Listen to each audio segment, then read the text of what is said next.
And we are live. And we are back for yet another English Premier League match week review with your boy Dominic Rich. Just trying to be as consistent as possible. Make sure that I pop up, and do these. Even though I just worked a 12-hour day, I'm back, man. Let's talk about match week 4. Very, very entertaining match week, I have to say. Very, very entertaining. And we had Liverpool scoring 9. Man City coming back from being 2-0 down. We had a Chelsea defeating Leicester with 10 men. What else we had? We had Arsenal actually coming from behind to stay on top of the table. So we got a lot to discuss in today's live stream, man. So sit back, relax, and enjoy. If you're watching the replay, appreciate you tuning in to yet another one. Make sure you smash a like on the video. If you're new around here, make sure you subscribe. So let's make this happen, because guess what, man? The match weeks are going to turn around very fast. We got a midweek, a lot of midweek fixtures. And I should say we have a midweek match week where there's going to be games on Tuesday, Wednesday, and Thursday before we have games on the weekend again. So it's like no sleep, man. Definitely no sleep. No rest for the players. No rest for, us football fans and the people like myself who analyze these matches and who just, follow and report on football. So, guys, let's get into proceedings, man. Let's make this happen. Let's definitely make this happen. Let me pull up the screen with all the results, and let's talk match week 4. All right, so I actually forgot to change the background there to the Premier League background, so let's get with it. So big up to everybody watching right about now. Don't forget to smash the thumbs up button. Talk to me, man. Talk to me. Talk to me. Let's do this. So, look, what we're gonna be doing. Let us start with results, and let's start with something mild. Let's start with the Brentford Everton match here. So Brentford 1, Everton 1. I think I actually predicted a draw for this one as well. Let me just refer to my notes really quick and let you guys know what my prediction was for this. And I actually predicted a 1-1 draw. So I did good this week in terms of my predictions, where I predicted 7 correct results. I didn't get 3 of them, but 7, that's 70%. That's pretty damn good if you ask me, man. So Brentford 1, Everton 1. Anthony Gordon, the man heavily linked to the move to Chelsea, with a brilliant goal in the 24th minute set up by Connor Cody. And then he had Vitaly Janelt. I think he came off the bench to break Everton hearts there with that 84th minute goal. Keane Lewis Potter with the assist. And I think both players came off the bench. Keane Lewis Potter is one of their newer players as well. And both teams walk away with a point. I think it's a big point for the two clubs, especially Everton, who are struggling to get points so far this season. And that's their second point. They lost 2 and drew 2 matches so far. So it's not the best start. It's not the ideal start for Everton, but points are points, man. You know what I mean? Points are points. All gonna come down to the if it comes down to the wire, that 1 point that you picked up early on in the season could be very important. But they're in the relegation zone as we speak, guys. No wins as yet. They aren't scoring enough goals, and they've been letting in quite a few. So Everton got to get their act together. Indeed. I think Lampard, he's under a bit of pressure, but you can't really blame him too much because players are injured. Calvert-Lewin injured. They sold Richarlison. They're looking to bring in Neil Maupay. And I think they could have actually done better in terms of a striker. But, Everton are not a very attractive club to go to right now. Let's keep it 100%. You know what I'm saying? So it doesn't matter if they have the money to spend. It's if players actually want to be part of that project. So, look, point apiece, as I mentioned, I think Everton played well. So I think they've been playing well so far this season. I got to give it to them. They've been playing some good football. Positive in terms of, just believing in themselves, without actually getting that luck to pick up these 3 points. Because this is yet another game where they could have gotten the 3 points, but they let in that late goal with only 6 minutes to go. For some reason, Anthony Gordon is looking fresher than ever before. I don't know what it is. Seems like he got a new haircut. He's actually looking happier. Maybe he knows something that we don't know, that he's probably on the cusp of joining Chelsea or something. You know what I mean? But if you look around the lineup here, let's just take a look and see if we spot any, new players that's, starting games. One thing you got to make note of is Mason Holgate picked up an injury in this match. He got to go off, and that's not good. Everton are already dealing with a lot of injuries, and to lose Yerry Mina, Ben Godfrey, and now Mason Holgate. They do have cover in Michael Keane, but you're losing that youthful vigor and that versatility of Mason Holgate, you know what I mean? And that can't be too good at all. So, look, nice to see Amadou Onana getting a start as well. Alex Iwobi has been playing a midfield role. When I saw Dwight McNeil in the 11, to be completely honest, I forgot he was an Everton player. For real, I really, really did. But with Dwight McNeil, Anthony Gordon, and Demarai Gray up top, you can't really cause too much damage. The team does not look like a quality team. Just look at it. It looks like a team that if they don't make some signings or get these players, fit, they're going to struggle throughout the season, man. I'm going for them to barely survive again. I don't think they'll get relegated, but,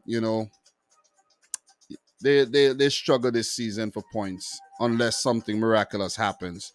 As for the substitutes, you see Michael Keane came on for the injured Mason Holgate. Ruben Venaga got some minutes. Tom Davies and Solomon Rondon.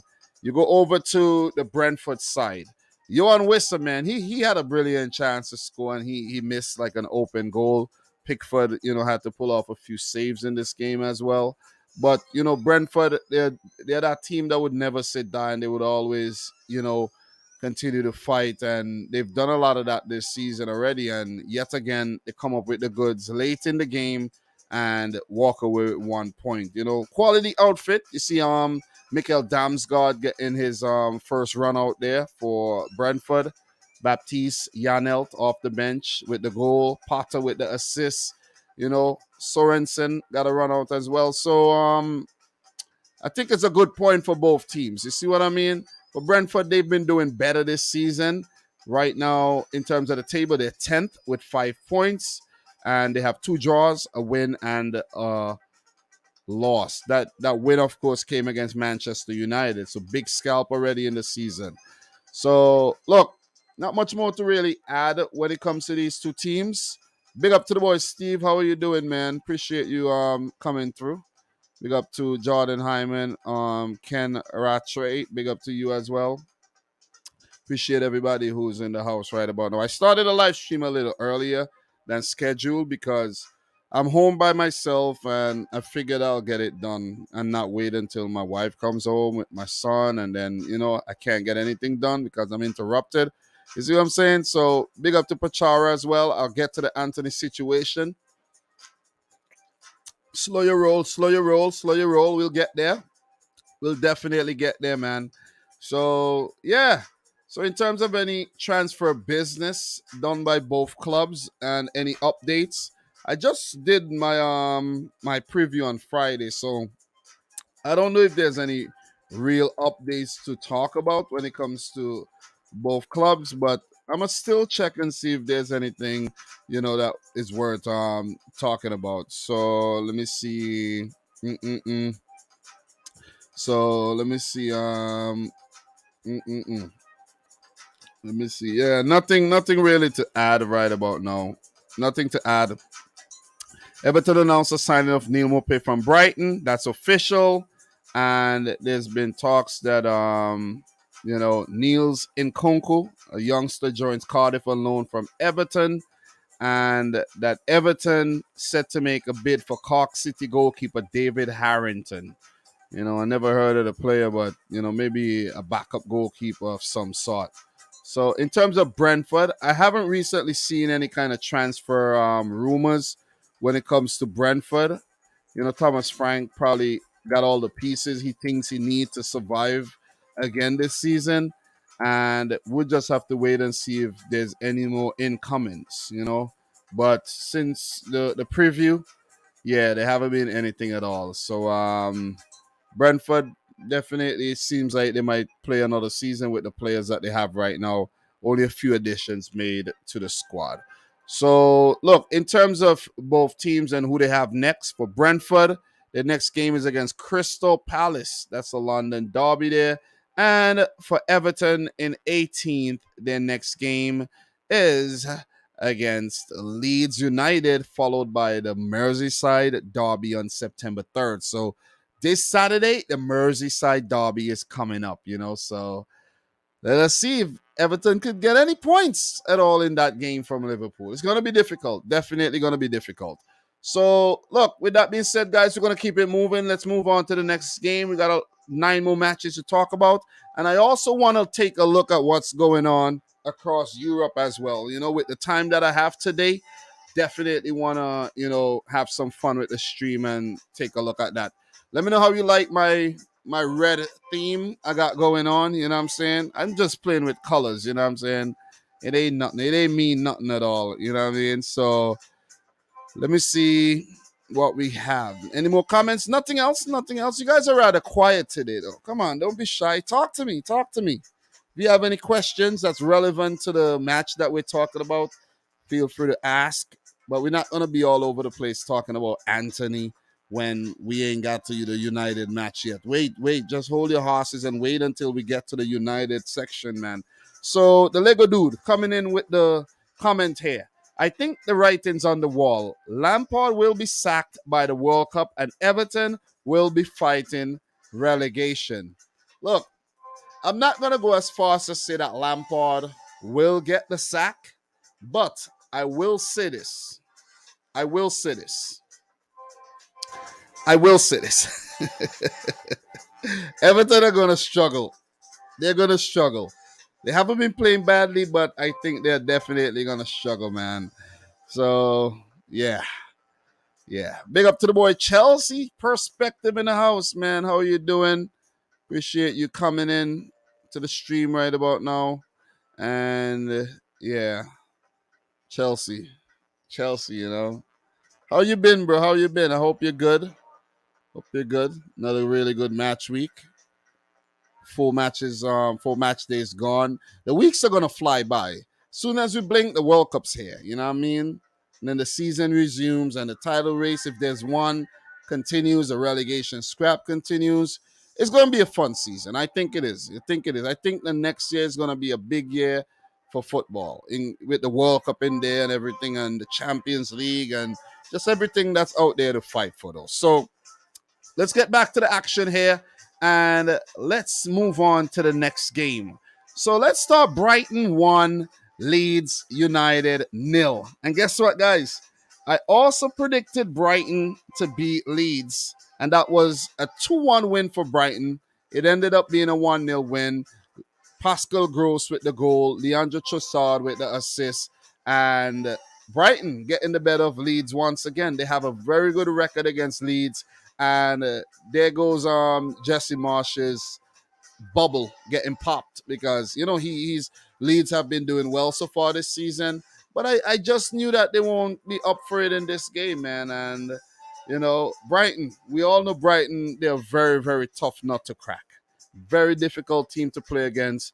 They're good in all departments. They recruit very well, and they come out with yet another big result here. Brighton are actually still unbeaten this season, and they are 4th. Remember last year, Brighton started really, really well and then fell off, but they still managed to pick up the record amount of points in their Premier League history with 51 points, and they've already, cut that in. They've already picked up a fifth of that already in 4 matches. So let's say Brighton continue in this vein of form. 10 matches gone, and Brighton got about 20. Let's say they got 20 points. Even if they have 20, if Brighton has 20 points in 10 matches, they ain't even got to be thinking relegation unless something crazy happens, because we know there's one or two teams, there'll be 20 matches gone, and they only got 12 points, 15 points. You see what I mean? So kudos to Graham Potter and what he's doing over there with the club, man. I didn't watch the game, and to be honest, the highlights are a blur to me. So I'm not gonna get too deep into the proceedings. We're just talking results here and so on and so forth. Let's take a look at the respective lineups to see if we spot any new players coming in. Let's talk about Purvis Estupinian. It's nice to see him and Moises Caicedo playing in the same team. Good chemistry there. You can look across the Brighton team with the recruitment of Joel Veltman. He just flies under the radar and he does such a good job, and his experience, is paramount there for Brighton. So look, you have players like Trossard and McAllister, Caicedo. I don't rate Solly March anymore, to be honest. Some people still think he's a very good player, but I think Brighton could actually do it. Maybe, I don't know, selling him. seriously. Welbeck, not producing the goods, but Brighton producing the results. So it's still a good thing. Look, Tariq Lamptey has to be involved a bit more, in my opinion. Levi Colwill, he was brought in from Chelsea. Want to see more of him. We know what Mwepu does, and the Japanese there, Mitoma, getting a run out. Look, if Welbeck's not going to score, then it's Undav, who scored in a cup match, may start to get some minutes under his belt there. So, look, not lucky this week for Jesse Marsh and Leeds, but it's still a good start by Leeds United. They're fifth still in the table, 7 points. That's their first loss of the season. And he would just want to pick up positive results, you know what I mean? And this was not a positive one. He just need to brush that off and go again. That's basically it, you know what I mean? Nothing else to really add. They still have some players that's coming back from injury, and they could do well with those experienced players in the team. But when you have moments like this, you could bring them off the bench and could actually, make something happen. Or if you're up, they could actually help manage the game a lot better there. So 1-0 to Brighton, man. I call Brighton Mini Man City. That's my nickname for Brighton because they play such attractive football. And you guys know I want Graham Potter in the future to coach Manchester City when Pep leaves. If Pep decides to leave soon, bring in Graham Potter. I don't see any other candidate that I will feel like really happy about at the club right now, to be honest, to be completely honest. I don't want Pochettino. I don't want no Zidane. Bring in Graham Potter, man. Graham Potter is the man, I think. Some stats in this game. Brighton, 4 shots. 13 shots, 4 on target. They had 42% of the ball. So you see, Leeds had a lot of possession. They just didn't do much with it with 10 shots, 2 on target there. We're not going to go deeper into the stats there, but what are you guys saying in the chat? Do you guys have any thoughts on? All right, we have some thoughts here. Big up to King Huddle, who's saying Potter will manage a top 6 club or England one day. Yeah, I believe so. Lego Dude, Estupinian will probably perform well. Then Brighton will be able to sell him for a 50 million profit like they did with Cucurella. Indeed, man. Big up to the boy Qatar in the house. How are you doing? Big up to Marcel. Appreciate you coming through. Brighton is a team to watch this season. Potter is a good manager. And we have the Lego Dude saying Brighton are a good team, but they will probably drop off after a strong start to the season, like they did last year. That's what you're basically saying, right? So it doesn't matter, though, as long as they get a good start and they don't have to worry too much about relegation. When you don't have that relegation problem, you'll be okay. You know what I mean? The pressure isn't on. You ain't got to worry about getting sacked or anything. So Chelsea perspective is saying Brighton are well drilled. All right. Nice. So definitely right about that. So do we have any transfer updates for these clubs in terms of Brighton and Leeds? Any transfer updates? Any big news pertaining to the club? Let me see if I find anything to share with you guys right about now. So, all right. So we have something here. And there's a player by the name of Facundo Buo Nanote. It's a weird name to Brighton from Rosario Central in the Argentina League. Brighton are set to pay 10 million, including bonuses, plus a 20% of a future sale. The player will leave by the end of the year and will sign the contract until 2027. So Brighton are doing some scouting there. Again, you know how good they can be when it comes to that. And I don't know the player. I'm not gonna act like I know the player. I just checked the tweet. The tweet was deleted, so I don't know how true is it, but it's a rumor. It's a rumor, and that's why it's a rumor. It's not concrete yet. It's definitely not concrete. But I did find another post though from 2 days ago. The player's 17 right about now. Brighton first sent a 4 million US dollar bid, and it was the bid was rejected, and I guess Brighton up it to 10. Also in Brighton news, Neil Maupay leaves for Everton, and let's see how he performs there as well. So, in terms of Leeds United, are they going to bring any more players into their roster? Let's see if we got any news on Leeds United to drop, and then we're going to move on to the next game. So, let me see. So Salford signed Jack Jenkins on loan from Leeds. Blackpool signed Ian Poveda on loan from Leeds. I actually thought Ian Poveda would have been kept after his strong start when Leeds first got promoted, but they've loaned him out twice now, man. So, it's kind of weird that they don't trust Ian Poveda, who's a former Man City youngster, though. He did well. I think I could remember against Man City, he did really, really well. So that's it for both clubs. And we're going to move on. So the Liga do this saying Mupe is a fraud. They did good to get 15 million for him. I know, right? I know. Big up to the boy, MW Trolley, who's saying, just came by to say hi and give a like, but too late for me to have to get up in less than 6 hours. Good night to tell you good night when you get to that as well. All right. So appreciate you tuning in. I know you're gonna come back and check out the replay, and let me know your thoughts on some of the major topics that we talk about. All right.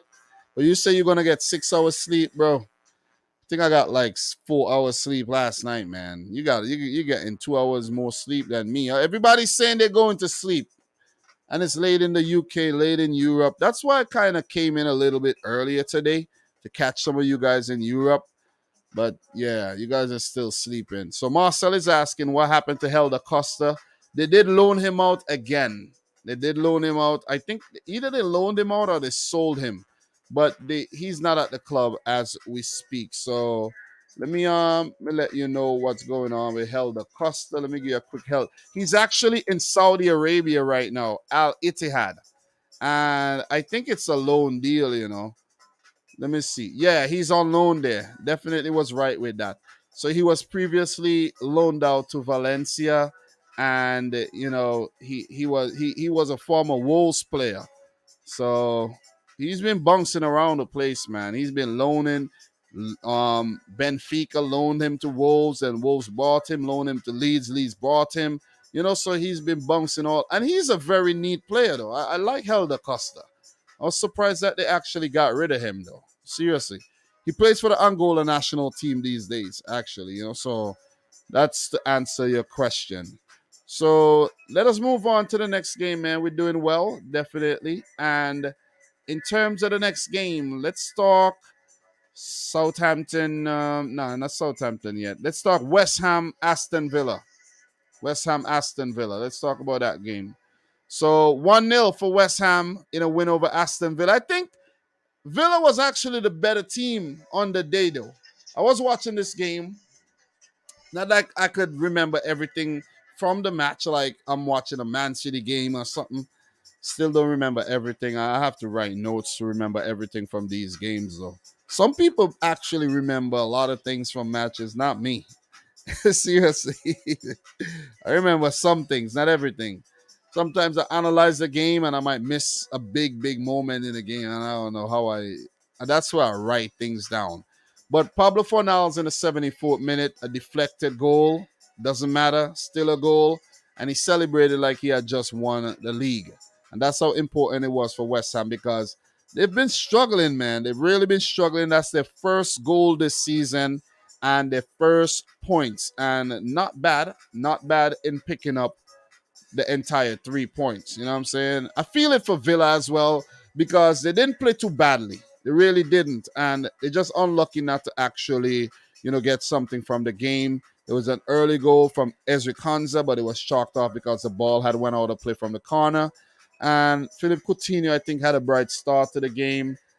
But nothing was actually going Aston Villa's way at all. And it was West Ham to take the spoils on the day. If we take a look at the lineup, you got to give credit to David Moyes because when things wasn't working in the first half, he made some changes. And if you scroll down, we get to those changes.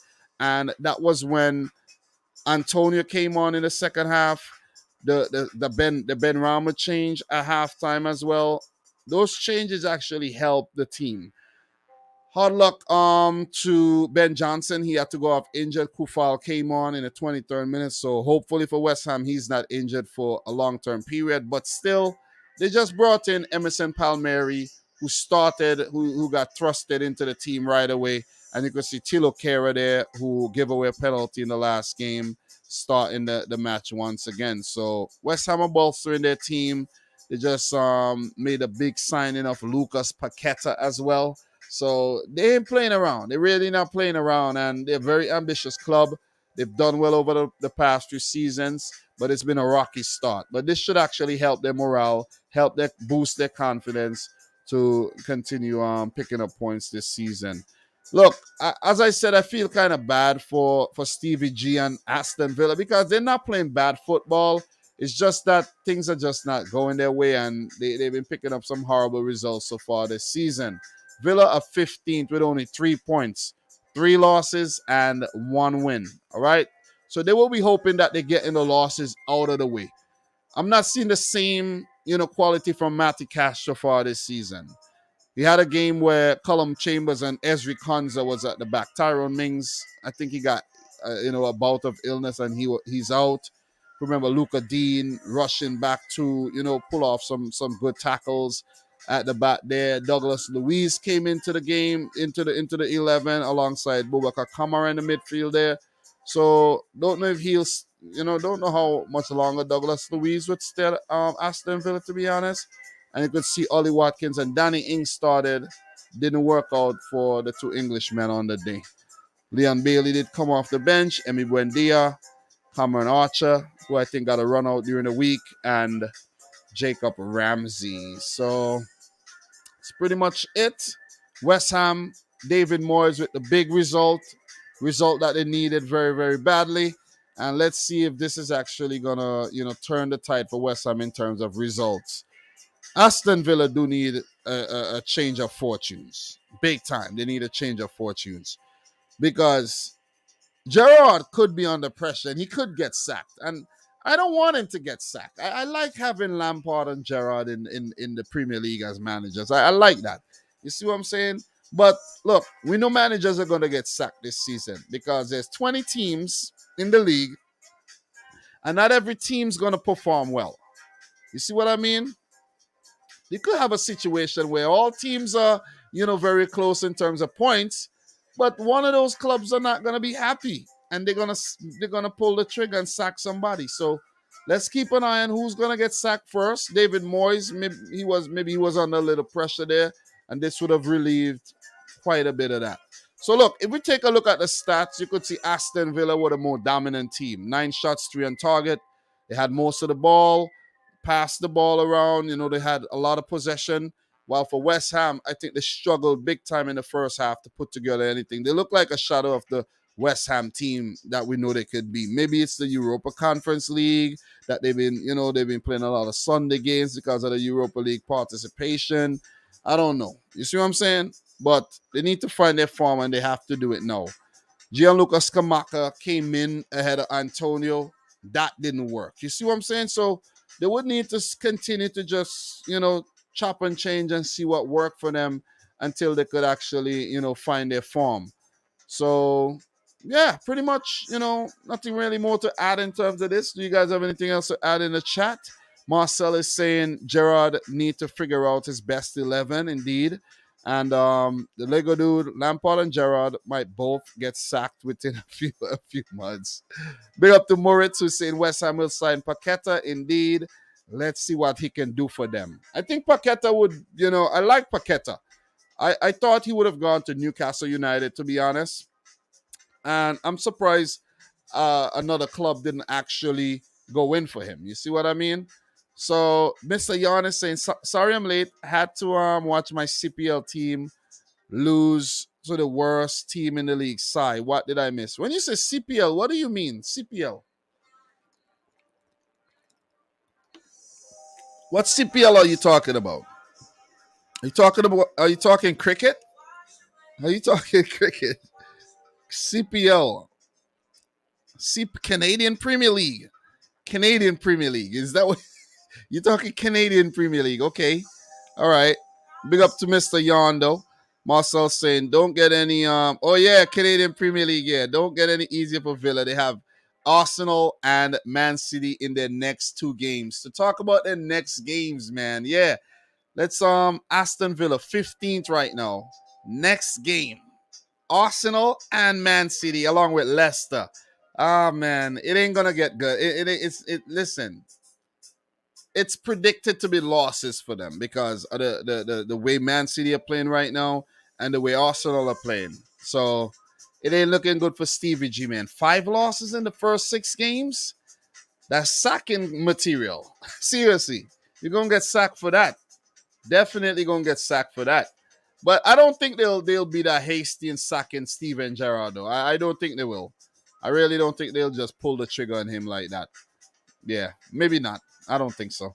But in terms of West Ham and their next game, for the Hammers, they just recently beat Viborg 3-0.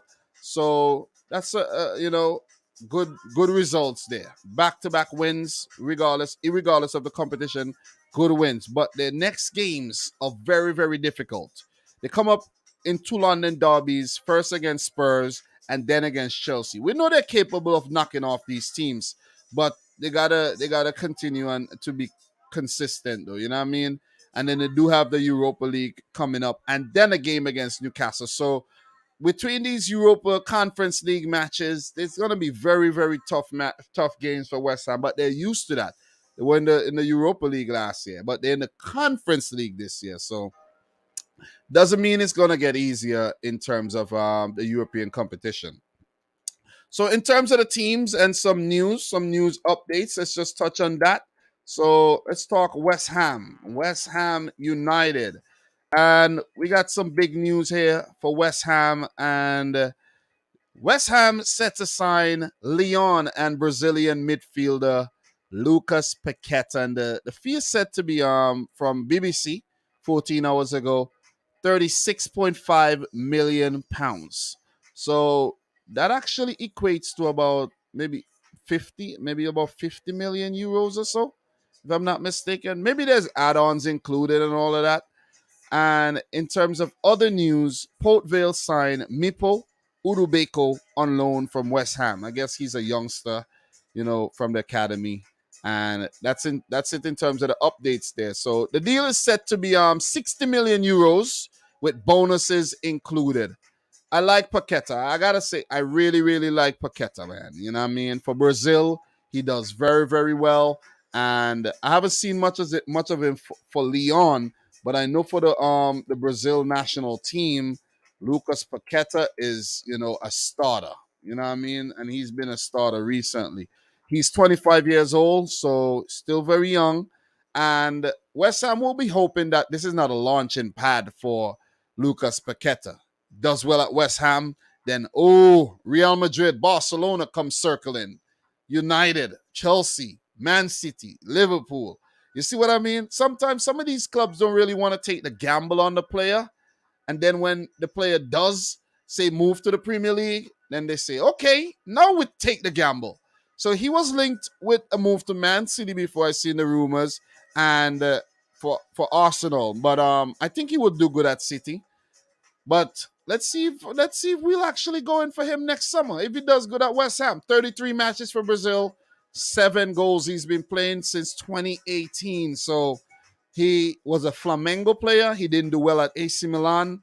AC Milan paid 38 million euros for him, and Olympic Lyon paid 20 mil. So he's going for big money again to West Ham, which means that the man is in red hot form.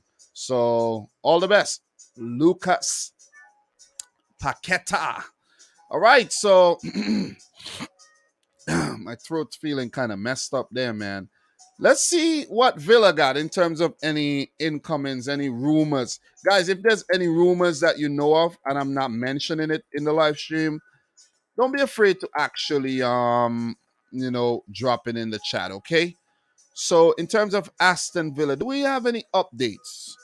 Okay, so for Aston Villa, all right, my job is actually calling me right now. I don't know why they're calling me, but let me hear what they have to say. Give me 1 second, guys.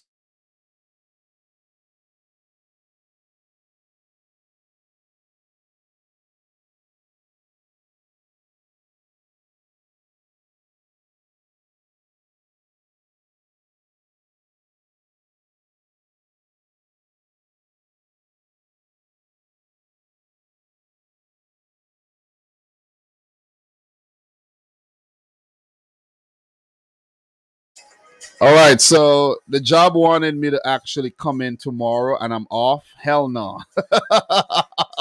Hell no, man. I'm not going into work tomorrow. I want to wake up late and, relax a bit. So there's been some news that PSV and Aston Villa reached an agreement over the transfer of Anwar El Ghazi. So that's definitely something fresh. I don't think El Ghazi was given enough opportunities under Gerard, and when he did join Everton, he still didn't get any opportunities, which is crazy. You know what I'm saying? So, yeah, hard luck. He goes back. I think he used to play in the Eredivisie for Ajax, so he's back in the Eredivisie now. This time with PSV. PSV will be in the Europa League, so at least he'll get European football. Aston Villa pushing to sign Jan Bednarek. Talks are progressing well, and now the club is optimistic that they'll get it done soon. Look, Bednarek is just decent, man, and they signed in Bednarek because of the injury to Diego Carlos, guys. Don't forget that. There's also been some news that Kilmarnock signed Ben Christine on loan from Aston Villa.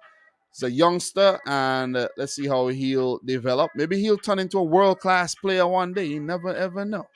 Never ever know. And there's also been news that Aston Villa announces that they will submit a planning application for the redevelopment and expansion of the stadium.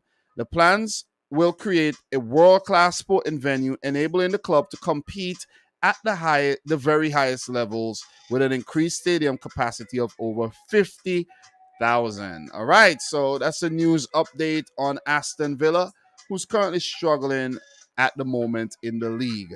So yeah, Mr. Yarn is saying, hopefully your work ain't watching. Nah, nobody from my job ain't watching me right now. There's actually two guys who know I do this, but they hold it down, you know what I'm saying? Yeah, they're not gonna expose me like that though, you know what I mean? So yeah. So King Hodler is saying he probably views West Ham as a stepping stone, maybe. And Mr. Yarn, sometimes you gotta get your foot in the door before big league teams take notice. Yeah, and sometimes they don't want to take the risk on you, you know what I'm saying? So let me see what else you guys are saying. Big up to Paloma in the house. Big up to Moritz again. King Hodler in the house. Everybody in here right now, guys, make sure you smash the thumbs up button for the live stream. We are sizzling, we are cooking, and this is match week for the review. All right, so let's move. Let's move, man. Let's move. We talked Brighton, Leeds already. We talked Brentford, Everton, and we talk Aston Villa, West Ham. Let's talk Wolverhampton Wanderers 1, Newcastle United 1. I gotta say this from the get-go. Wolves are unlucky not to win this game. Duh, it's obvious. A 90-minute goal by Alan St-Maximin equalizer to that early Ruben Neves goal. And these were two wonderful goals. We know when Ruben Neves score, it's always from outside the box. I think 14 out of 25 goals from outside the box, and the rest are probably penalties. So it's nice to see Gonzalo Guedes chipping in there with the assist. So Wolves, even though I think, they played well, they were the better team on the day. Just one poor clearance at the end there was pounced on by St. Maximin with that supremely wonderful volley to equalize. And they could have won it late in the end there when a substitute, a youngster, I never heard about this player before though. And Elliot Anderson, a Scottish midfielder, came on in the 84th minute and almost scored twice, I think, here. Newcastle did hit the woodwork a couple times, and they were not, the luck wasn't going their way, and they I don't think they played with the same intensity that they had against Man City. I don't know why teams do this. Teams always come out for us, but when they play against, let's say, a Wolves, a West Ham, an Aston Villa, you name those teams, they're a different side. You see what I'm saying? So Chris Wood had the start ahead of the injured Callum Wilson, seeing that in the roster right there. And another change, Sean Longstaff came in for Bruno Guimaraes. So you could, come on, that's obvious right there. Of course the quality is going to drop if you have Longstaff in for Guimaraes injured and Callum Wilson out and Chris Wood in. So you definitely saw that on the field. And I think they were fortunate to walk away with a point there. Really fortunate. And I don't understand. And going back to the thing where I say a lot of teams only have strength for Manchester City. When I say that, I mean, yeah, they come out and they do some crazy things. Towards the end of the game there, Kieran Trippier had a free kick to win the game. And he let Fabian Schär take the free kick. I don't get it. That was in range. Against City, you step up and you score one and you're going to let Fabian Schär take it? That doesn't make no sense. It doesn't add up for me. Seriously, it doesn't add up. It doesn't add up. I don't think they deserve more than a point. They were lucky to get a point in the game. You see what I mean? So, Wolves, hard luck to them. Bruno Lage, it's been a frustrating season for him and the team. They haven't been picking up a lot of points this season so far. They're still in the relegation zone with only 2 draws. 2 points, 2 draws. But they're far from a relegation type team, in my opinion. You see? Because guess who's at the bottom of the table? Leicester City. And guess which team looks like they're going to get relegated? Bournemouth. While watching Leicester, I was thinking, could Leicester be on the way down? Nah. It's preposterous to think that. Seriously. Can't be. Brendan Rodgers is also another manager under a lot of pressure, though. So, yeah, let's keep a close eye on that one. There's even been rumors that he was sacked already. You know what I mean? I'm pretty sure we discussed that in the live stream previously.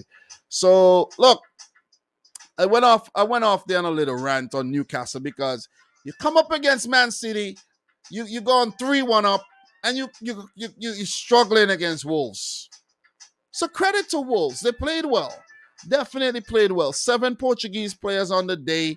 Mateus Nunes, Gonçalo Guedes, 2 new boys out there. João Moutinho, the veteran. Pedro Neto linked with a big move to Arsenal. Let's see if that's actually going to materialize. Pedro Neto doesn't give you a lot of goals. So I really don't think Wolves will be losing too much there if he leaves, to be honest. Because even though he's good, he's skillful, he might actually fit the Arsenal system a lot more, where Arsenal system is more fluid than Wolves.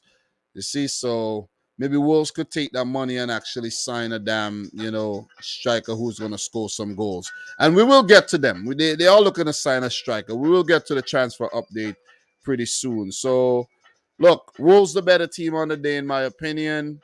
And Newcastle, they had to barely scrape a draw on the day. So, hopefully for them, they get their talisman in Bruno Guimaraes fit again, and another talisman in Callum Wilson ready for the next game. I think the next match is against Liverpool, if I'm not mistaken. Big game, man. Big game. You know what I'm saying? Huge game. So you see Hwang Hee-chan came off the bench there in the 84th minute. I think he was responsible for that clearance that ended up on the boot of Alain Saint-Maximin. So St. Maximin is being criticized a lot for not being a goal scorer, but there you go, man. There you go. Brilliant goal. One of the goals of the season so far. So look, gonna move on. We're not gonna stay super long here. In terms of the next game for Wolves, their next match is against Bournemouth, a game that they would fancy themselves winning. But look, Bournemouth would want to come back as well after three very difficult fixtures. But Wolves, as I mentioned, 19th in the relegation zone. They need to start picking up points, and they need to start doing so fast. And when I say fast, I mean fast. You don't want to 10 games to be, done and you only got 5 points. You see what I mean? So for Newcastle, who are seventh, still unbeaten this season with 6 points, three draws, and a win. Not a bad start at all, if you ask me. Not bad. They've proven very difficult to beat. Their next game will be at Anfield against Liverpool. And I think that would be one of their biggest tests so far. They were able to pick up a 3-3 draw against Man City. What are they going to do against Liverpool? You see what I'm saying? Are they going to talk the talk against Liverpool? You see? You're going to do it against City. Are you going to do it against Liverpool too? Newcastle, yeah, I'm talking to you. Are you going to lie down and get beaten? You see what I'm saying? So let's see what happened there. Big up to Yusuf in the house. How are you, Yusuf? Thanks for the continued support. Big up to Ivan LFC, who say they play to the level, the competition plenty. Oh, you mean Newcastle does that? Okay, all right. I get to the comments pretty soon, but in terms of some transfer updates, guys, let's take a look at Newcastle and see if they have anyone else coming in. They just made a big signing, but they could still have more players coming in. So, look, Alexander Isak. Guys, let me know what you think about the signing of Alexander Isak. Big money, man. 60 million pounds. God damn. 60 million pounds. You gotta be kidding me. 60 million. Newcastle are splashing the cash. Splashing. Literally splashing the cash. Oh, God. Oh, look at this. Look here, guys. Look here. Take a look at that right there. Let me play that video.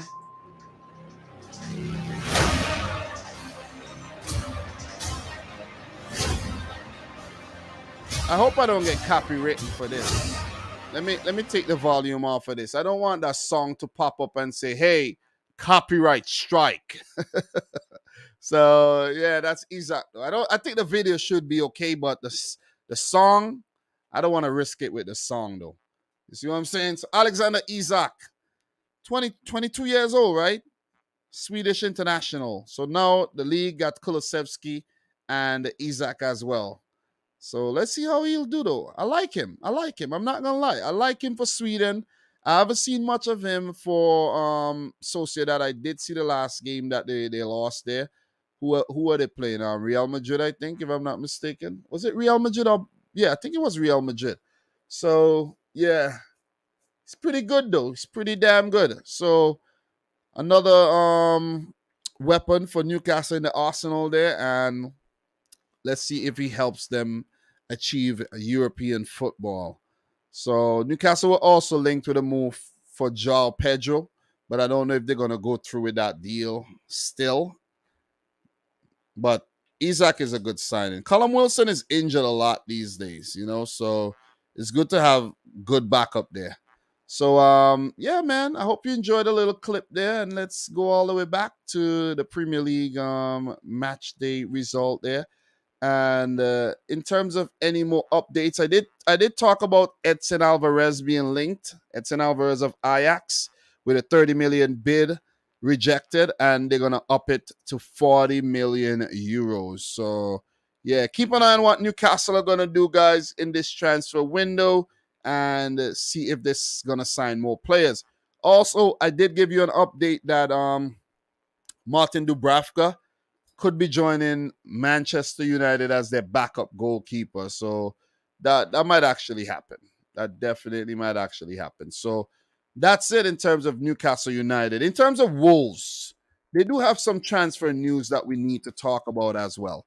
And Wolves are on the cusp of signing Stuttgart forward Sasha Kaladzic. All right, so he wasn't even involved in the match day squad for the latest match day squad for Stuttgart, which is an indication that he is definitely going to join Wolves. And there's also been some news here that Wolves now look ready to make a move for this long-standing interest in Mets midfielder Boubacar Traore.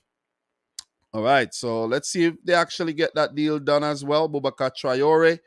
And we spoke recently about Patrick Cuccioni joining Como in the second division of Italian football.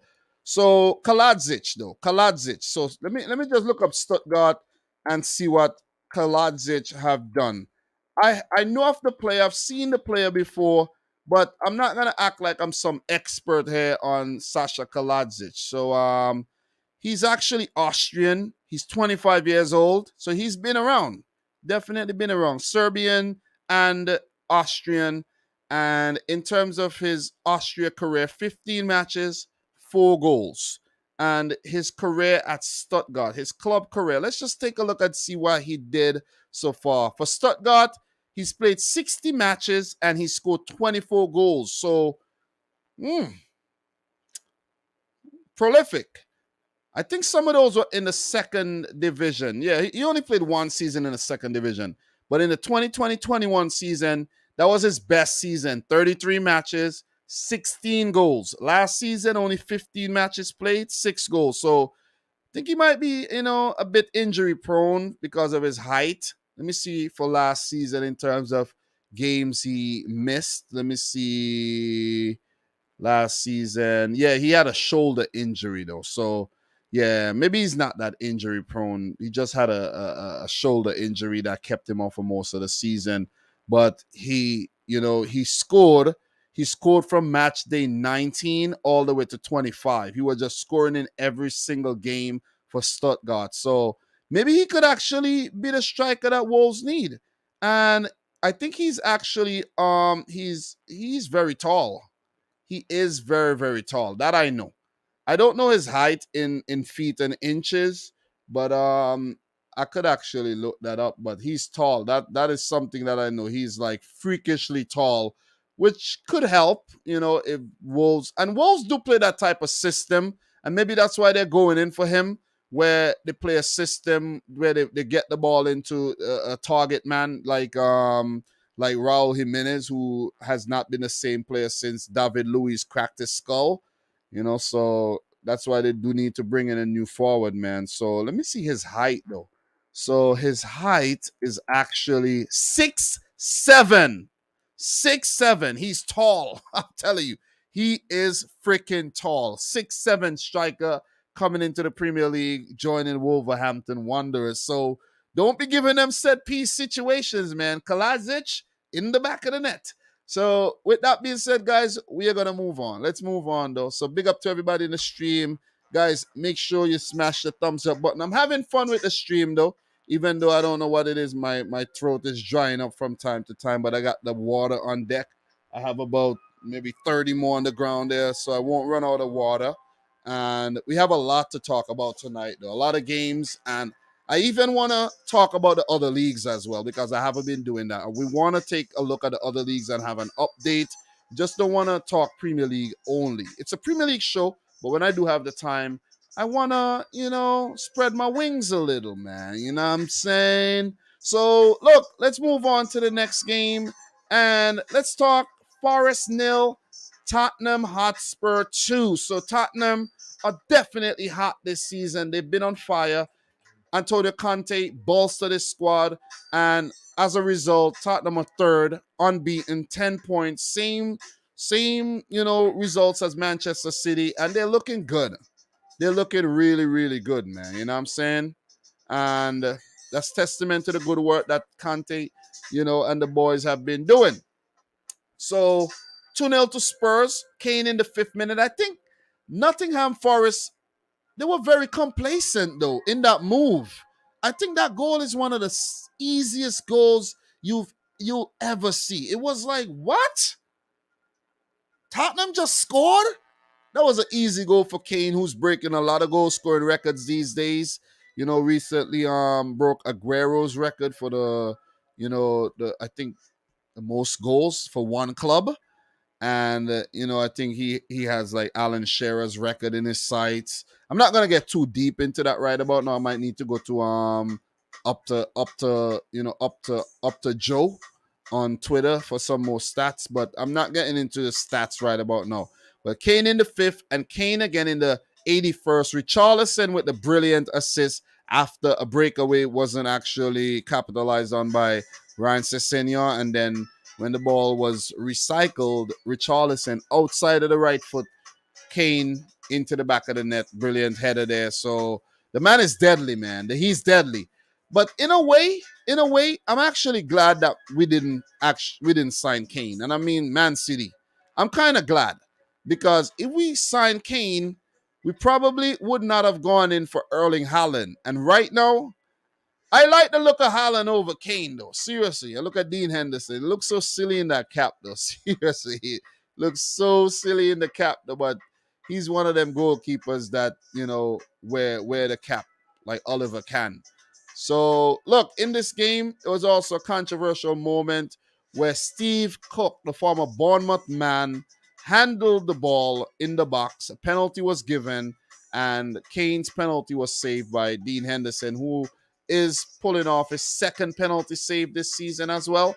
So look, the Steve Cook situation. Steve Cook did that before. Bournemouth versus Norwich. I did a reaction to that incident a few seasons ago, and he did it again. But I think the situation for Bournemouth was more ridiculous. It looked like against Norwich, it was intentional. He actually leaped up and saved the ball from going in his net.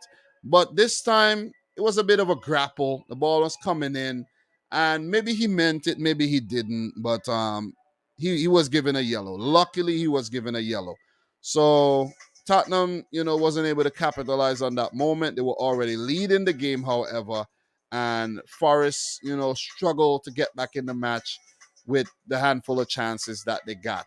So if we take a look at the stats, guys, you could see Forest 17 shots, but one on target. So a lot of opportunities in the match, but Forest not clinical enough on the day.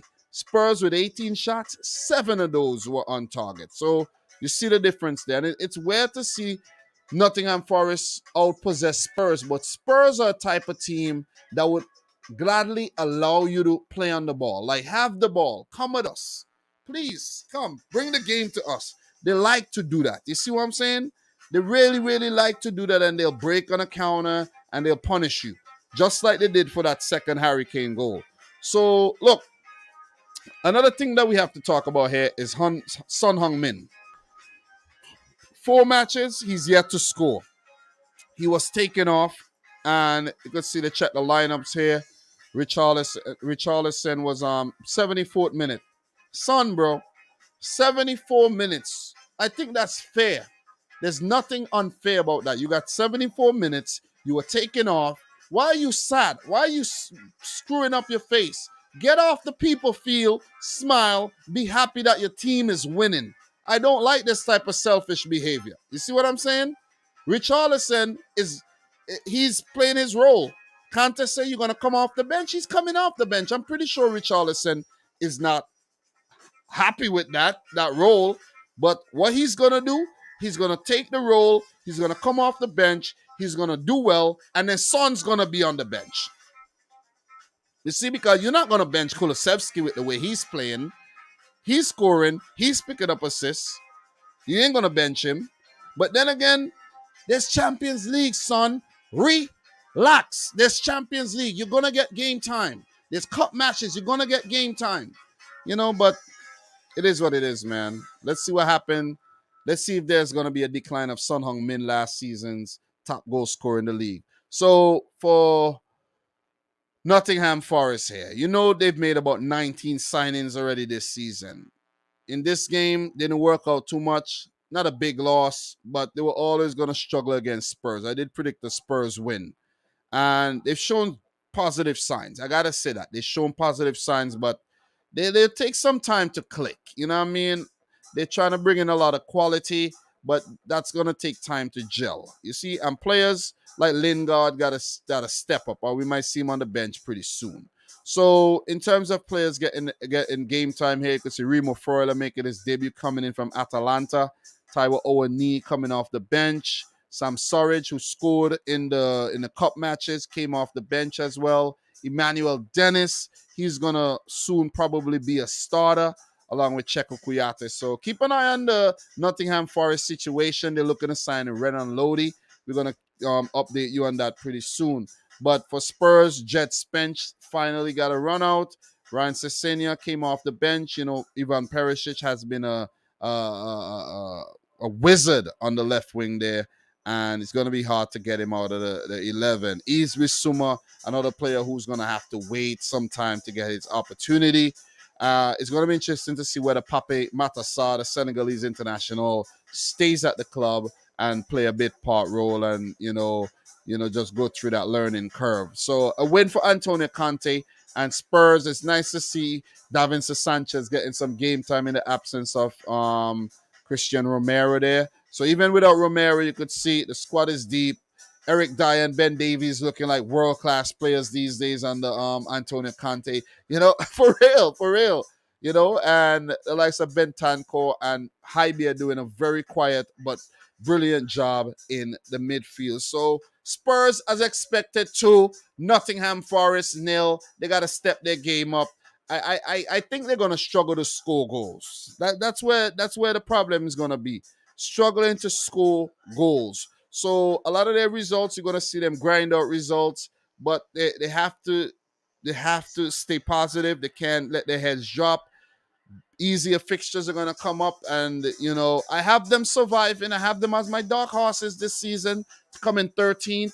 I had a little doubts and some reservation on all the signings that they were making, but it's left to be seen what transpires when it comes to this Nottingham Forest unit. Guys, smash the thumbs up button if you're yet to do so. Appreciate everybody tuning in. Let me know if you think that Spurs are actually title challengers this season, or if they will win some type of silverware, whether it's the Europa League, they're in the Champions League, but whether they're going to get put into the Europa League, win that League Cup or FA Cup, they must win something this season with this squad, man. If they don't, be a yet another disappointing season for Tottenham and their fans. So the next game will be a London derby against West Ham, followed by another one against Fulham, and then they have the first match there, the Champions League against Olympique de Marseille. I think they had a very good draw in the Champions League as well.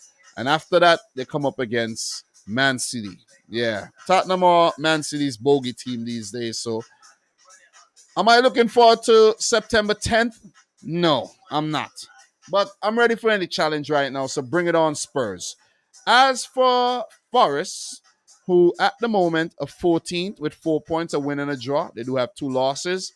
The next game will be against Man City. So good luck. That's what I got to say, man. Good luck. The game is on Wednesday, 2:30 p.m. local time, and I mean New York time.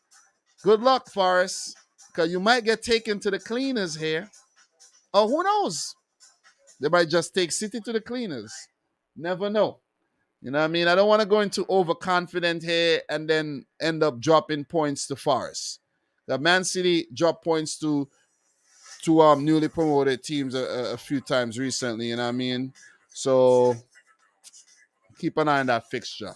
So in terms of some transfer updates, though, once again, big up to everybody in the house, man. Appreciate you guys tuning in to yet another one. You guys are the real deal. We'll continue to do the live streams. I have, a live stream for every match week, the preview and the review. And there's going to be watch-alongs as well when I can, and maybe some random live streams in between there. So let me see what Forest got in terms of their latest transfer updates, who else they're looking to bring in. So in terms of some transfer updates, guys, for Forest, Renan Lodi to Nottingham Forest. Here we go. 23 hours ago by Fabrizio Romano. Deal now fully agreed between all parties. Personal terms too. It's done and sealed. Medical schedule and documents to be signed on Sunday. Forest will pay €5 million loan fee to Atletico Madrid, plus there's a 30 million buy option. I have to say, I like Renan Lodi. I like him. He plays for Brazil. At Atletico, I think he did very well. I'm surprised that they actually letting him go. I thought Man City would have actually gone in for Renan Lodi, seeing that they need a left back. But we went in for Sergio Gomez, a player that was playing in Belgium at Anderlecht. So, Pep, listen, Pep and the people at City, they know more than I do. They know what they're doing. You know what I'm saying? So I'm a trust that they know what they're doing and they made the right choice. But I would have preferred a Renan Lodi. Seriously. That Brazilian flair in the team, that would have added something else, man. I like Lodi. So I think he'll do well. He's a good signing. And let me not say I think he'll do well. Let's hope he does well at Forest. So that's the latest update in terms of a player coming in at Forest. Recently, I did talk about the fact that they were linked with a move to Serge Aurier, who is set to will sign a 2-year contract at Nottingham Forest. So that's another character that they're gonna bring in. They're strengthening in all departments, and yeah, man, they could stay up, but if they don't, it would be one of the biggest failures, man, that we've seen in a while. Steve Cooper, he looks like he doesn't know what's going on. He looks clueless on the touchline, but I'm pretty sure he knows what's going on, and he's a very good manager. He picked up the team when they were bottom of the championship and got them promoted. So I don't think that was by fluke at all. You can't fluke that. That is nothing you could fluke. So keep an eye on Forest, the business that they're doing, and whether it's going to translate to Premier League success. So congrats again to Tottenham, and I think they'll do well this season. I really think they'll do well. I'm predicting them to place top 4 again. Let's see if they'll actually challenge for the title. It's left to be seen, but so far, so good. So far, definitely so good.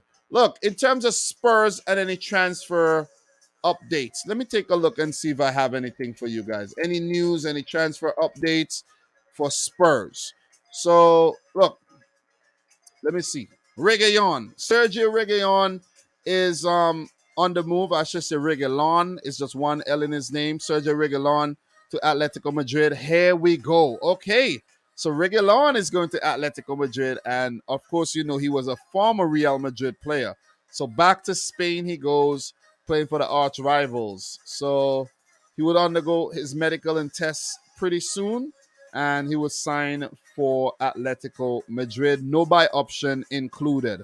So Tottenham, I guess, can't. I like Reguilon too, and I'm surprised he's actually leaving Spurs. I'm really surprised that Conte don't, think he's good enough to be at Spurs. But the way Perisic is playing, and when Sessegnon gets his opportunities, he's been doing well. So I guess all 3 players can't exist within the same space. So, yeah, man. Yeah. So 2 days ago, Tottenham have agreed a £2 million deal with Sheffield United to sign highly rated young striker Will Lancashire. The 17-year-old will join the academy after they blew Brentford out of the water with a hugely attractive offer. So let me see. He was also released by Arsenal last summer. Remember, Yaya Toure and Jermaine Defoe is, coaching in the youth academy at Spurs. So they would look to develop him some more. Harry Winks would join Sampdoria on loan as well, guys. So that's some of the latest updates we have for both teams. You know what I mean? That's the way I do it, guys. I talk the games. I give you a little transfer update, some news. I give you my thoughts. And just to keep you informed, man. You know what I mean? That's what it's all about. You know what I'm saying? It's infotainment, entertainment, information, and all that good stuff. I hope I'm entertaining to you, man. I really hope I am. If I'm not, just let me know. I'll drop in a few dad jokes from time to time, if I could come up with any. I'm just kidding, man. No dad jokes here. I don't want to come off as, super old. Even in the football world, I'm kind of old. You know what I mean? If I was a footballer, I would have been definitely in the twilight of my career, man. You know what I mean? I'm heading towards 36 years old, if you guys don't already know that. I'm old, okay? I feel old as well. So, look, Spurs 2, Forest nil. Big 3 points for Spurs. They stay perfect. A minor setback for Forest. I don't think they expected to beat Spurs at all. You know what I mean? So, look, we are definitely going to move on to the next game. But before we do, let me see what you guys are actually saying in the chat here. So, let me see. Aria is a penalty. A penalty waiting to happen. King Huddle, big up to King Huddle, the Spurs fan in here. We will replace either Gill or Tanganga if they leave. Hill will leave, though. I think Hill left already for Valencia. Conte more or less said so. So let's see what happens in terms of that, though. Let's see what happens. The last days of the transfer window will be wild, says Moritz. Yeah, something crazy always happens, man. On deadline day, you hear a player join a club. You're like, what? Wasn't expecting that at all. So we're gonna see some of those signings pretty soon though. So Spurs could win something under the great Don Conte. The last time he was in the Premier League, he did win the Premier League. So you know what I mean. So keep an eye on that situation. What else we have here? So big up to Palomo. Thank you for tuning in, bro. You know, enjoy the replay whenever you get back to it. Appreciate you tuning in. And all of you guys who are in here. Jan is saying, you're very entertaining, Dom. Thank you. Thank you. Andrew Morales, Dom the striker for Man City. Big up to you, bro. Clinical. Most Spurs fans I hear aren't happy with Reguilon. All right. I like him, though. I like him. That's why they actually went in and signed him, because they liked him too. You see what I mean? They liked him, and I guess it doesn't feel like that. The feeling's not the same. So Yusuf is asking, Dom, Liverpool are looking at many midfielders. Who do you think will be the best on the Klopp management? I was actually thinking, okay, who could Liverpool actually sign, right? But it's hard to identify a potential, new midfielder for Liverpool, right? You might think Luis Alberto, he was a former Liverpool player, right? You think another Lazio player, Sergei Milinkovic-Savic, we were talking about him. These guys are very prolific. They are a goal-scoring threat as well. And I think Liverpool needs someone from the midfield who could give them goals, right? You look at Man City, you see what Kevin De Bruyne, Gundogan, you see Bernardo, when he drops to midfield, he gives you that option, right? For Liverpool, you don't really have much goal-scoring options in the middle of the field. But then again, I was actually thinking Fabio Carvalho could be that man. What if Liverpool already signed the midfielder that they need in Carvalho, but Klopp not trusting the player enough to say, hey, Carvalho, get in there. Alongside Elliott, Fabinho, Carvalho. You see what I'm saying? That could be a really dynamic midfield with the two youngsters doing their thing, spraying the ball over the Trent to Robertson, over the Salah, over the Luis Diaz, or through the middle for Firmino or the Jota or Darwin Nunez. I think these guys could provide that creative spark that Liverpool lacks through the middle of the field, right? And not from out wide. What if Liverpool already have that midfielder in Fabio Carvalho and they don't really need to spend any money? You see what I'm saying? Because remember, there's Curtis Jones, there's Naby Keita, there's Oxlade-Chamberlain, there's Milner, there's Henderson. What are you going to do with them? There's Thiago. What are you going to do with them? There's a lot of midfielder. But maybe the midfielders lack the dynamism that Liverpool needs to take them one step further where they could actually win the damn league again. You see what I'm saying? And not coming short by 1 point. So what if Carvalho is that man? And we're seeing a glimpse of what Carvalho could offer in that 9-0 drubbing against Bournemouth. So there's my answer, Yusuf. There's my answer. Carvalho and Elliott might be what you need. Maybe you have what, sometimes in life you have what you think you need something, but you already have it. You already have it, but you just don't know. You see what I mean? Like you could be talking to your soulmate, or you could cross paths with your soulmate, but you just didn't take that lunge. You just didn't say, hey man, by the way, what's your number? Oh, hey, man, I would like to see you again. Maybe have some coffee. You choke. You don't make that decision. And then you miss out on your soulmate. And then you end up with someone toxic. See the analogy I'm making right there? See what I'm talking about? You see? You see? See? See? I hope I didn't miss out on my soulmate. All right, so look, let's continue, man. Let's start. Big up to everybody in the stream right about now.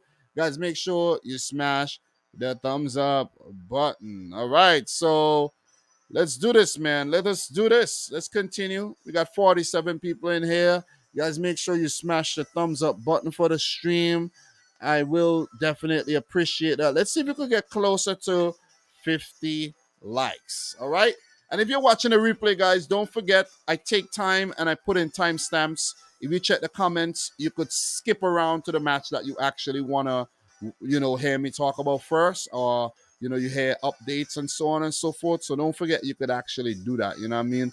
I put in a lot of effort when it comes to these live streams, man. A lot of time, a lot of effort, and I just want to give you guys something of some quality. You see what I'm saying? Not all over the place. So, some quality here. So let's talk about the next game, man. Let's talk about Chelsea 2, Leicester City 1. I didn't watch this game because this was played at the same time as a City game and as the Liverpool matches. So I tuned into those two instead of the Chelsea game. I predicted a draw for this one, a 2-2 draw. Could have been a 2-2 draw, but, Leicester did not, do anything good in this game. And even with 10 men, Chelsea ended up winning. And you got to give credit to Chelsea for that. They showed a lot of character. And Raheem Sterling won, Dominic Rich 0. Let me put that out there from the get-go. Sterling is proving me wrong. Let's give it up to him. Man of the match there. And he was ecstatic about that first goal he scored. That was a deflection, and still doesn't matter. Beat the goalkeeper. You see Reece James with the fancy haircut there. He's probably in love, you know what I mean? Maybe with Chelsea. Or maybe he found himself his soulmate. I don't know. But Raheem Sterling, man, look, good game. Good game. Nice tapping in the 63rd minute as well. Cucurella with the assist. Reece James with the brilliant square. Brilliant stuff by Raheem Sterling. All of that came after Conor Gallagher picked up a second yellow for tactical foul, and he was sent off. Didn't matter. Chelsea still kept their poise about them and went on to win the game against a struggling Leicester City, who, to be fair, was without their talismanic midfielder, James Maddison. And I talk about Maddison a lot. I like Maddison. And when he's not playing, Leicester not the same. We know that. If you've been following Premier League football, let's say since Maddison came in from Norwich, you know he's been a brilliant, brilliant addition to the Leicester City team. And in terms of Maddison and some of his stats, right? Let me see if I could give you guys an update on his stats right about now. Right now, he's valued at 50 million euros, according to Transfermarkt. He's 25 years old, and I like James Maddison. I would actually take James Maddison at Manchester City. Just sign him up, because eventually Gundogan will go. Eventually, Bernardo will leave. Mahrez and these guys will leave eventually. We need more quality, and I think him being English, we could get as much English talent in the team. It's build that core of English players. You know what I mean? It's better for the club.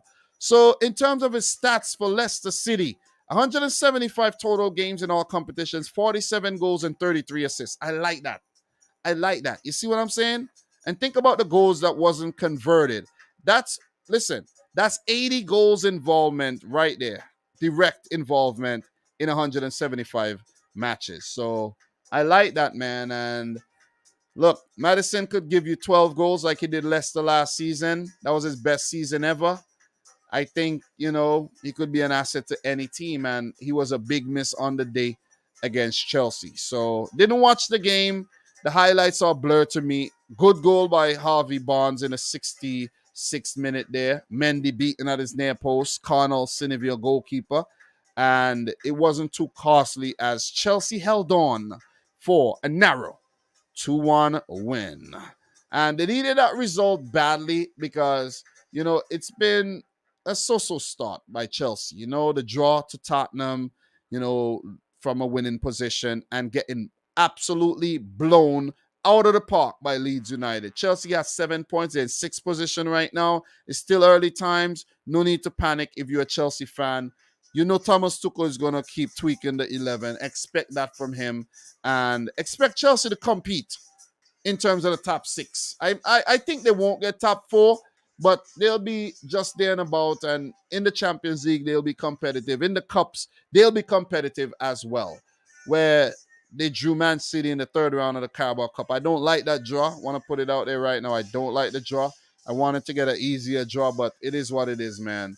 Maybe the Carabao Cup is not meant for us this year again. So kudos to Thomas Tuchel and Chelsea for the win. Big 3 points, as I mentioned. But for Brendan Rodgers and Leicester, they're under a whole lot of pressure. Rodgers could get the sack. I won't be surprised if he gets the sack, and it could happen very soon. It could happen soon. I know the Leicester board is a very good board. You know what I mean? The Thai owners and everything. I think they're good. They respect the players, the fans and everything. They treat them well. But they might just have had it. The squad has probably gotten to the highest level that they could have possibly achieved, whereas they've plateaued. And Brendan Rodgers said that about the squad last year as well, where the team has gotten to a point where they need a refresh. But with that being said, they ain't been doing nothing in the transfer window. So that's very, contradictory, if you ask me. We take a look at the lineups, guys. Danny Ward, I think he did better in goal on the day. Pulled off some good saves. I still think Daniel Amate is not good enough to start. Seriously. You know what I mean? See, I still don't think. Yuri Tillemans, he's been linked with a move to Arsenal. I like Tillemans. He could be, that Kevin De Bruyne replacement that I've been talking about as well. But he has actually cooled down as of very, very lately. Keenan Dewsbury Hall, if he continues to play well, won't be a Leicester City player after next summer. You see what I'm saying? Because players do move on. Sumare came back in the team. He went off in the 55th minute, which is not good. You're getting subbed off in 55 minutes. That's not good. See what I'm saying? And I think Jamie Vardy had an opportunity to sink a goal, and he missed it. So it was just an uncharacteristic performance, and they've been uncharacteristically bad as well this season and even last season as well. So, look, how Soyuncu isn't getting in the team is beyond my understanding. Seriously, my comprehension, I don't know. How is Amate playing ahead of Soyuncu? Maybe he's low on confidence, and this can't help his confidence. Could somebody call on Besiktas or one of them teams to come and get this guy? You see what I'm saying? Because he's rotting on the bench there, man. He really is. And maybe other teams have inquired about him, but he's probably expensive, still with the repetition that he built for himself over the last few seasons. Ndidi wasn't fit enough to start. And with Iheanacho and Ayoze Perez coming in, they did help Leicester, but wasn't enough to, get them the full allotment of points. Nice to see Mateo Kovacic fit once again. Ben Chilwell got a late run out. Christian Pulisic, as usual, off the bench. Hakim Ziyech could be going to Ajax after Anthony, was sold to Manchester United. Once again, I've been hearing the Chelsea fans saying good things about Ruben Loftus-Cheek, but with the likes of Mason Mount, not in form, Kai Havertz, not in form. Good things I've heard about Mark Cucurella.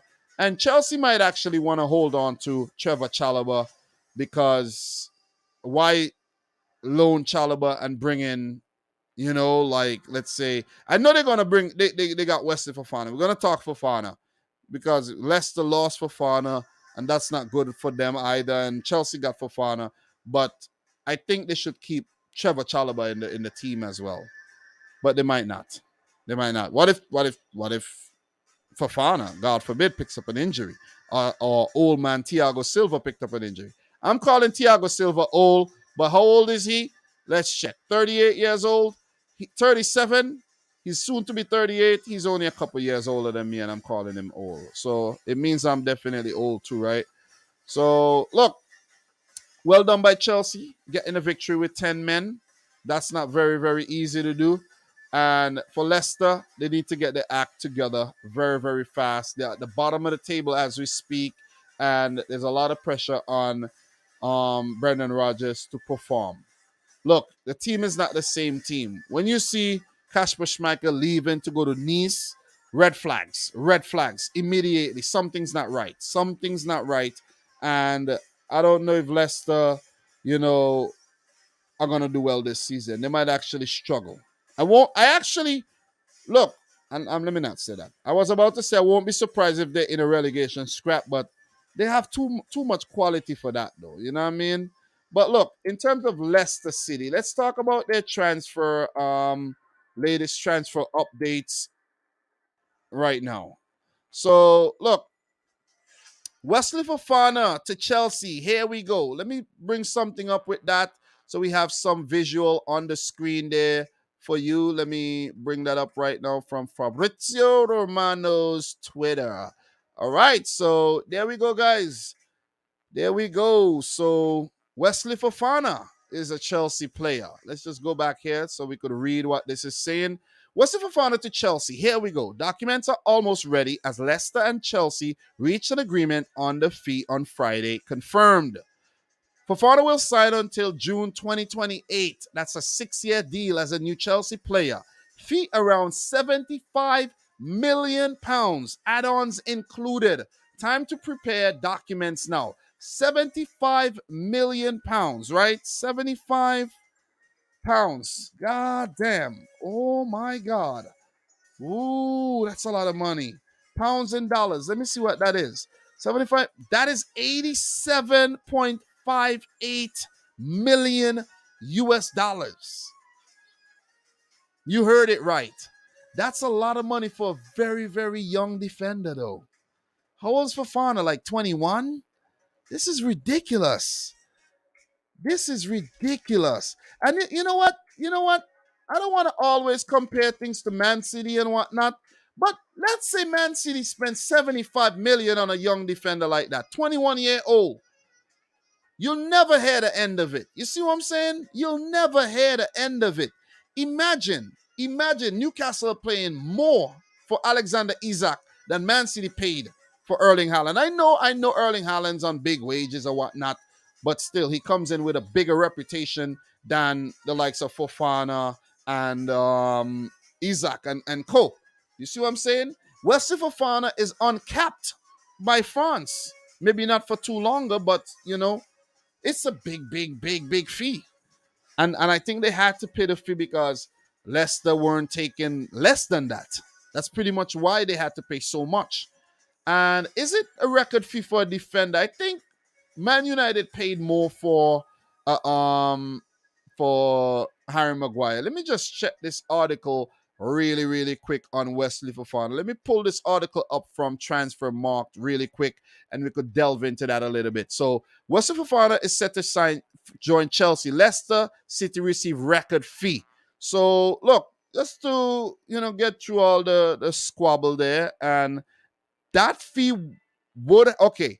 All right, let me see. Chelsea, all right, this is important. Chelsea have reached an agreement to sign Wesley Fofana from Leicester City. Initially reported by RMC, the story has since been confirmed by The Athletic. Italian transfer update expert Fabrizio Romano reported on Thursday that Leicester had turned down 75 million, 88 million euros and dollars offer from Chelsea. That fee would have been a record for a center back. So it is the record for a center back, guys. That's a record. So the 21-year-old center back is therefore set to break the record set by Harry Maguire, who joined Manchester United from Leicester City for 87 million. Leicester, you're doing a goddamn thing, man. The kind of money that you're making on these players is absolutely ridiculous. It's ridiculous. And if you guys actually want more of an insight of what Leicester have been doing in terms of some transfer business, over the years. Let's take a look at that. Let's go down here. Record departures. Let's take a look at that. And you guys will see exactly what I'm talking about here. Look at this. Look, you're seeing it. You're seeing it with your own eyes. 87 million, right? For Harry Maguire. You could throw Wesley Fofana in there. The money that Man City paid for Mahrez, I think that was justified because Mahrez is a freaking genius. He's a wizard. Ben Chilwell, don't forget that one. 50 million to Chelsea. Danny Drinkwater. Chelsea are the biggest, spenders when it comes to picking up Leicester City players. N'Golo Kante, Drinkwater, and Chilwell, and you add on Wesley Fofana to that. How many million is that? That's a lot. That is a lot of money, man. I see Ahmed Musa named here. I actually wanted Ahmed Musa to do well at Leicester, but it didn't work out, man. Really didn't work out. If you guys don't know who Ahmed Musa is, look, Ahmed Musa and a player by the name of what was his name, man? That Ivorian when they used to be at Ceska Moscow. They used to be deadly. Oh my God. Those two players. I forgot his name, man. I forgot the other guy's name. He looks kind of weird, but I forgot his name. But those guys were deadly though. So we're not gonna get into the other fees because they're pretty small. But I'm telling you, Leicester are making bank on these players. So look, in terms of some more transfer updates for you, I'll get into the chat pretty soon. Let me see what you guys. All right, as you guys should know, Thomas Tuchel was banned from the touchline for the Leicester City game. It didn't even matter.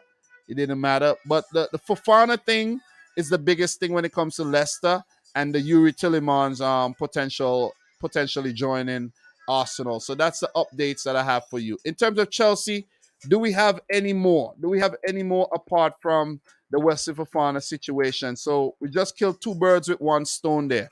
All right. So look, there's been news that Bayer Leverkusen agreed loan with Chelsea for Callum Hudson-Odoi, but the move is in danger of collapse. Leverkusen wanted option, Chelsea wanted straight loan.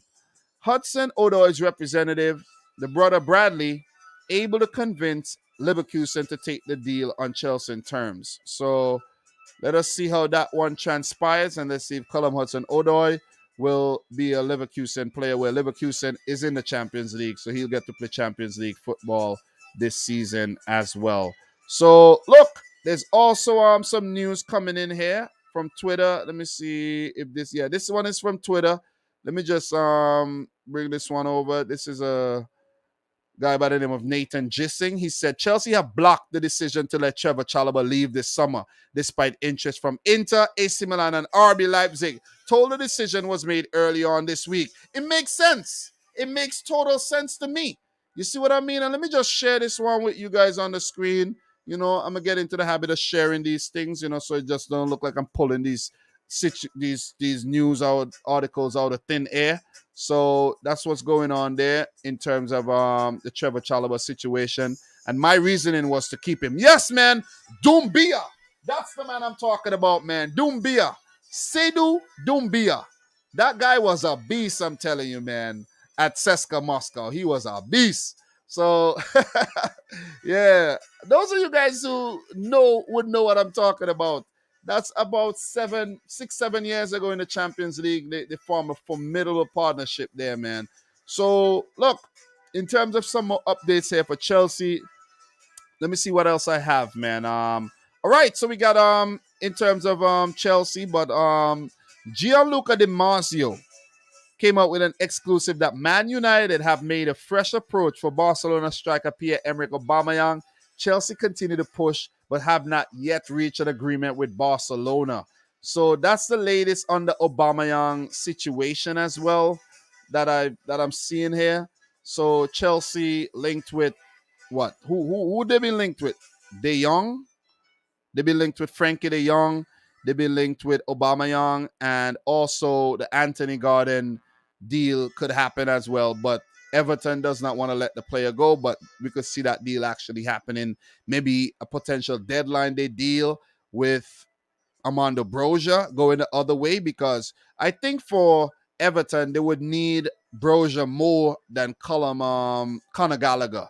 You see what I'm saying? They don't need another robust midfielder. What they need is somebody who could put the ball in the back of the net. So yeah, we have it, guys. The latest updates for Chelsea. But I have another one for you. I have another one for you guys. And this one is like a left field one, but I want to actually share this one with you as well. And this one is Zakarian will join Chelsea for around 15 million from Dynamo Moscow, but may have to spend this season in the Russian club on loan. So Chelsea have been linked with 19-year-old Russian phenom Arsen Zakarian. And you might say, hey, Dam, how you know about this player? I've been doing my research, guys. And I actually made a reaction video to Arsene Doumbia. Not Arsene, Arsene Doumbia. I just saw the Doumbia name in the chat, and I'm like, Doumbia, Arsene Zakaria, man. Oh, my God. I'm losing my mind. Oh, look, Doumbia. But yeah, Arsene Zakaria, right? Arsene Zakaria, Dynamo Moscow, 19, 4 caps for the Russian national team. He looks good, man. He looks good. I'm gonna put that video out pretty soon on the Domination channel, where I've been reacting to to some some footballers and stuff like that. So yeah, check out that channel if you have to do so. I think it's shared on my. I think it's on my homepage. If you go to the homepage and you scroll down, you'll see like a couple videos over there though. So yeah. So big up to Easy Money Sniper in the house. Thanks for coming in and dropping these comments in the chat. Appreciate it. Ibabo Dumbia Jovino, best FIFA Ultimate Team front line. Thank you very much for the comments, man. I wanted Bernardo Silva this summer. I wouldn't mind paying the 80 million at Chelsea. So yeah, awesome BLE in the house. Big up to you guys. Make sure you smash up the thumbs up button for the live stream. We are doing it big. We're having fun, analyzing these games, going into the transfer talk as well, and just doing a whole complete review of this week's matches and updates. So let's not linger too much. Let's go back. Let's go back to, proceedings and continue talking about these matches. Guys, we are 13 likes away from 50. And if you haven't yet smashed the thumbs up button, feel free to do so. If there's anybody watching from the More Dominic Rich channel as well, appreciate you guys tuning in, because I am multicasting to that channel these days as well. You know what I mean? And you know what I was thinking? The tracks in the background is actually licensed to this channel and not the other channel. So hopefully, but it doesn't matter if I get a copyright, claim or whatever for the other channel, because the other channel is not monetized or anything. So it doesn't matter. But in the future, I would have to look to, maybe when it does get monetized, I guess I could add a music plan to it from Epidemic Sound, because that's where I get my music. I actually pay for the music. I used to do a lot more editing in the videos and stuff like that, so it made more sense. I don't do much of that these days, but still, I use the music. But look, guys, let's continue. What else we have to talk about? We talked about West Ham, Villa, Wolves, Newcastle, Forest, Spurs, Brentford, Everton. We talked Brighton, Leeds. We spoke about Chelsea, Leicester, and we have 4 games to talk about. Let's talk Southampton 0, Manchester United 1. I did predict United to win this game. They were made to actually fight very, very hard for the win, but they picked up the win nevertheless. Listen, a win is a win. That's what they say. A win is a win. And kudos to United for the consistency, though. Did start the season well. Back-to-back losses against Brighton and Brentford, but picked up a shock win against their arch nemesis, Liverpool, and follows it up with a 1-0 win against Southampton, who could be a bogey team at times. So Bruno Fernandes in the 55th minute, set up by Diego Dallo. It's a very good goal, and Bruno Fernandes would be very confident that he's, opened his account this season. I saw a stat that before Ronaldo came in, how prolific Bruno Fernandes was. And then when Ronaldo came into the team, it was a shadow of that Bruno Fernandes. So maybe he does play better without Cristiano Ronaldo. You know, those two Portuguese players in the team, that ego. Oh, I almost forget, man. Big up to Botak Ching for dropping the super chat. Appreciate you, bro. He says, good morning, Dom. Congrats for City win. I know Liverpool starts slow. We will take it one game at a time. Just didn't want to forget that, man. So if you're still in here, appreciate the super chat coming in all the way from Singapore, man. Thank you very much for dropping the super chat, supporting the channel in any which way you can. All right. So look, United, I think, they weren't as fluid as they were against Liverpool. Let's not pretend. You see what I'm saying? And this game was the first game of the week. So I don't remember every single thing that happened in this match, everything that transpired. So I'm not going to attempt to even analyze this game minute by minute or anything. All I know is United win, but it wasn't such a polished win like the one against Liverpool. So they have to be very careful that they don't fall back into their old ways and start dropping points again, because we could have seen that happen in this game. So we take a quick look at the stats here. We're going to take a look at the 11, chat about that a little. Southampton had 17 shots at goal, 5 on target. So they weren't far off from getting an equalizer, but things just didn't go their way on the day. The quality was lacking in front of goal. For United, 11 shots, 6 on target. They had just slightly more of the possession there.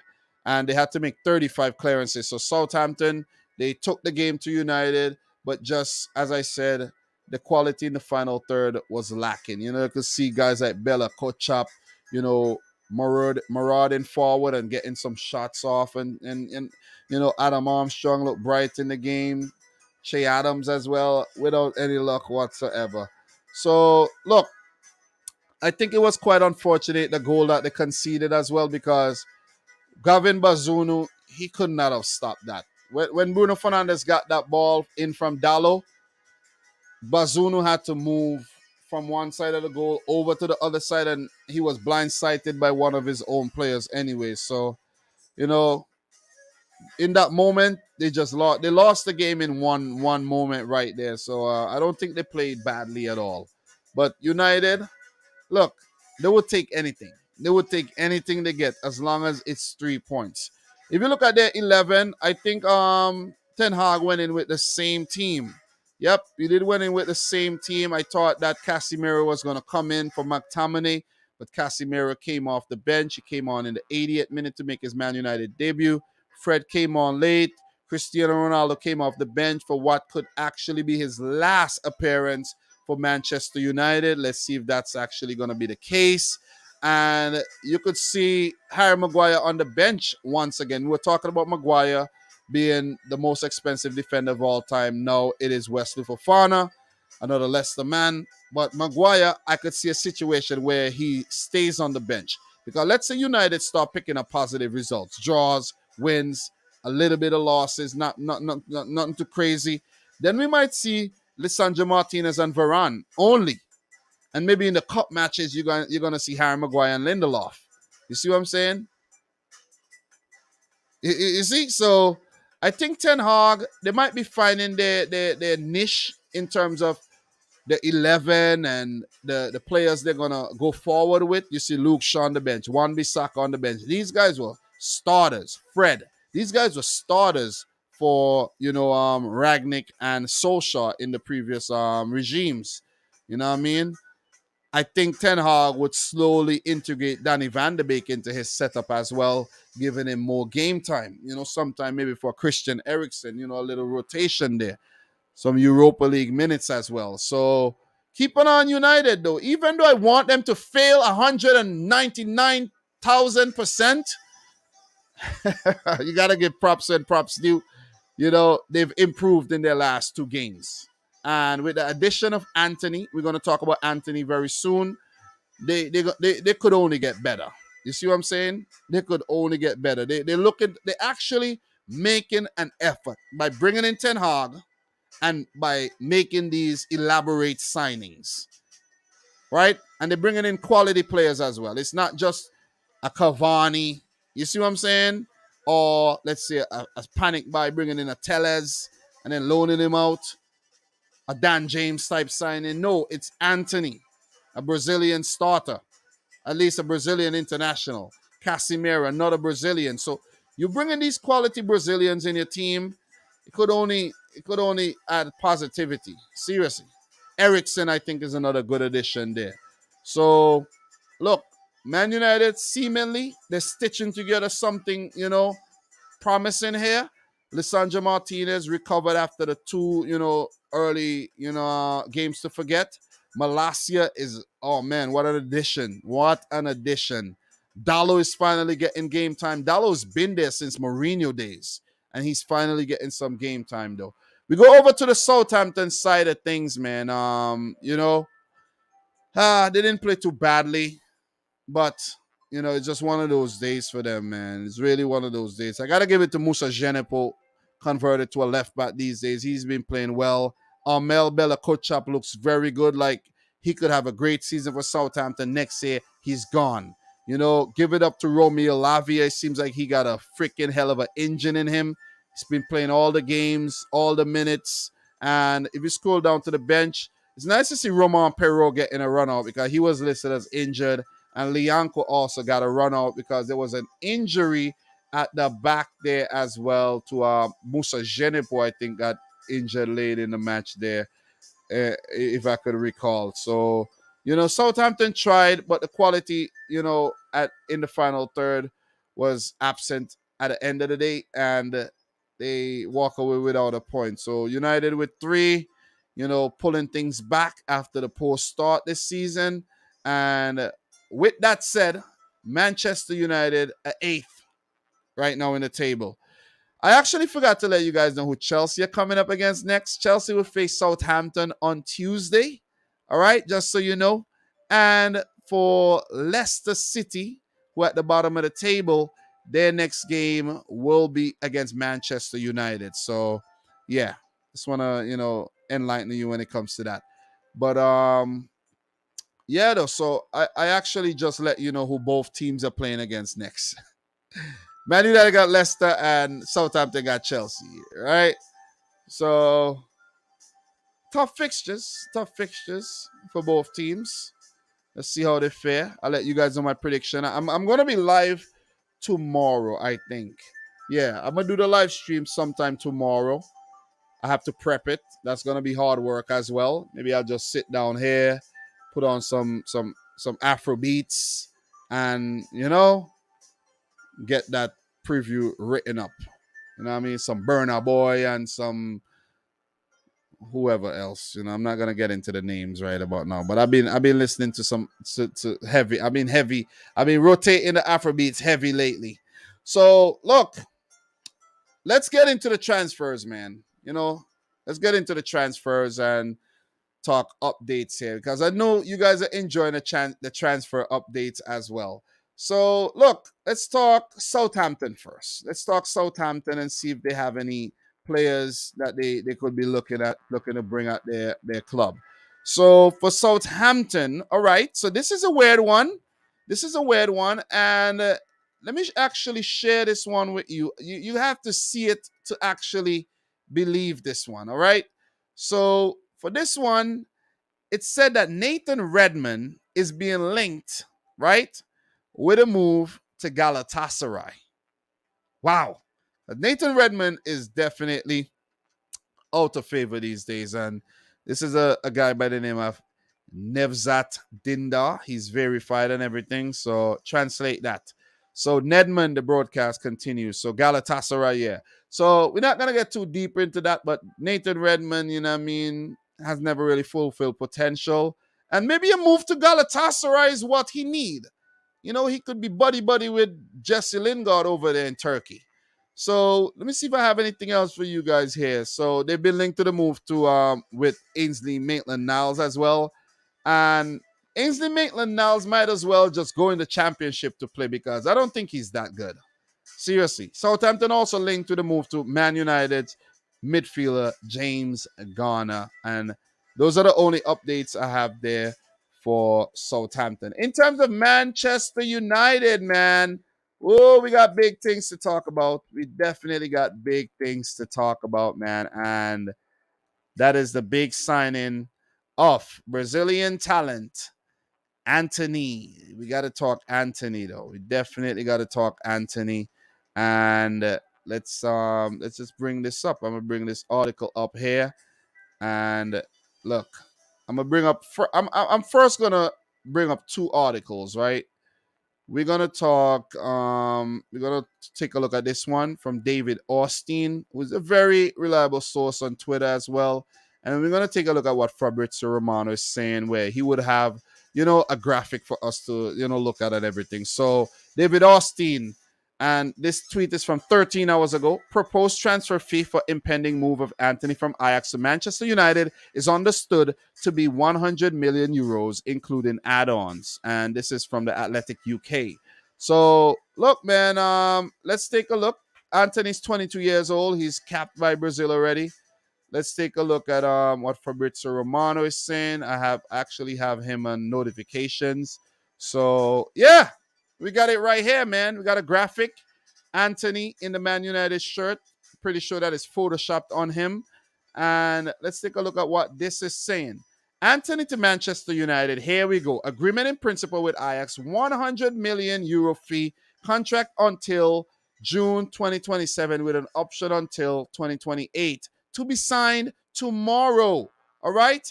Contracts being prepared. It's Eredivisie historical record fee. Anthony will be in Manchester next week. What a player. What a player. I like this guy.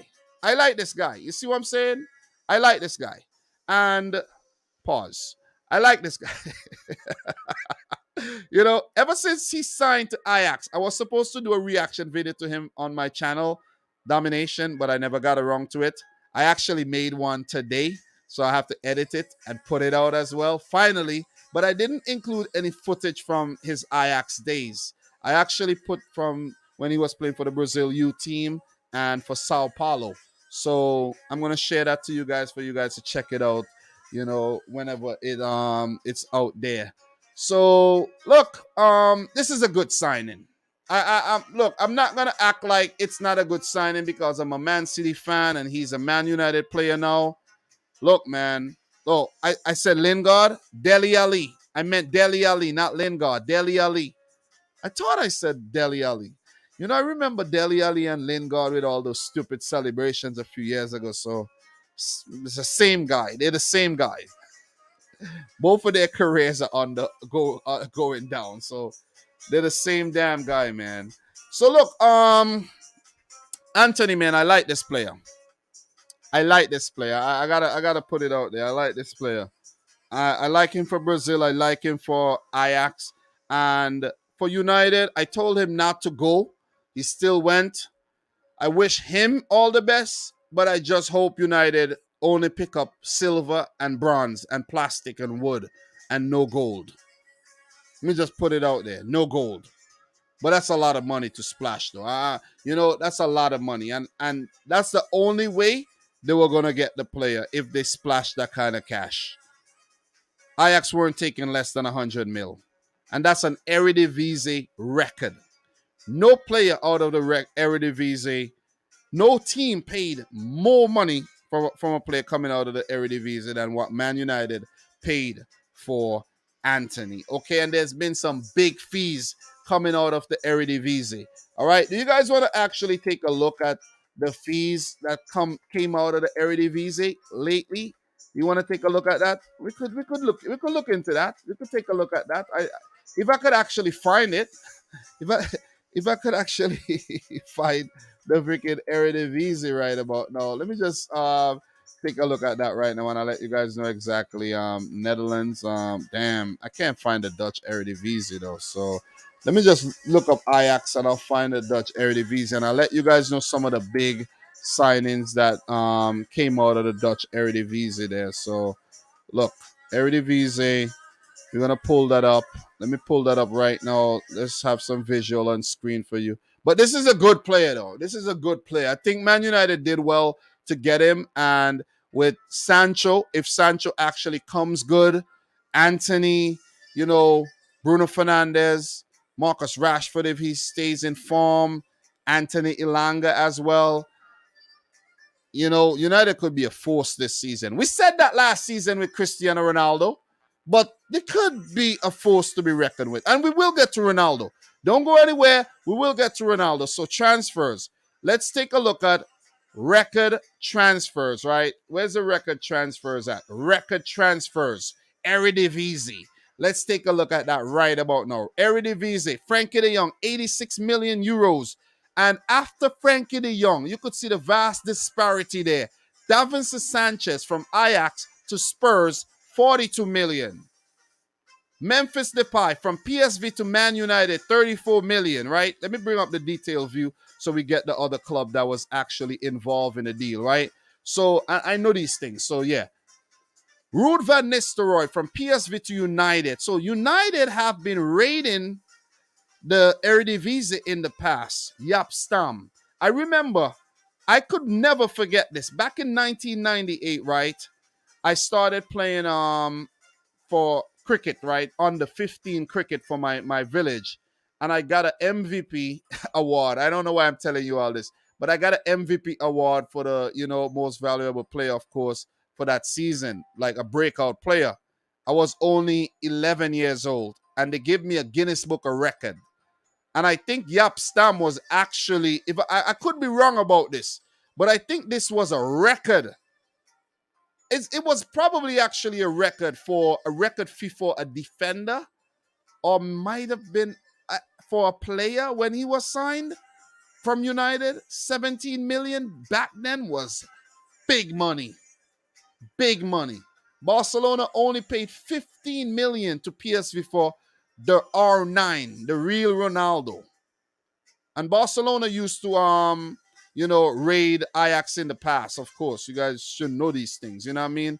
But look, our former Ajax players went on to play for Barcelona eventually. I don't see a player I don't see on the list here that should be on the list is Matthijs de Ligt. I don't know why he's not on the list. So this might be, I don't know why he's not on the list. This might not be 100% accurate, but Matthijs de Ligt should be on this list because he, a lot of money was paid for Matthijs de Ligt. If we go to Ajax really, really quick, guys, and we check transfers and we check record departures, right? You'll see Matthijs de Ligt is there, and that's 85 million as well. So that list was not correct. And there's Lisandro Martinez as well. So that was not a correct list. Hakim Ziyech is there as well. So you could see Ajax making all this big money over the past few years. Even Arkadiusz Milik came through Ajax, and now you see he's going to Juventus. Sebastian Haller to Dortmund, a late one. So that list, I don't know why they came. I don't know what that was about, the whole Eredivisie list, but I knew something was wrong. But this is the list right there. That list right there. Remember United, right, paid 39 mil for Danny van de Beek, 57 for Lisandro Martinez, and now they're going in 100. Ajax are making bank from Manchester United. It's like Ajax and the Glazers have a direct connection to their bank accounts. Like, hey, man, just sell me the 100 million right now, okay? Thank you very much. All right? Thanks for doing business. So, I think we had enough fun with that one, though. I really think we did. So, look, Anthony, I think, is a really good player. I wish him all the best, even though I don't wish Man United any well-being.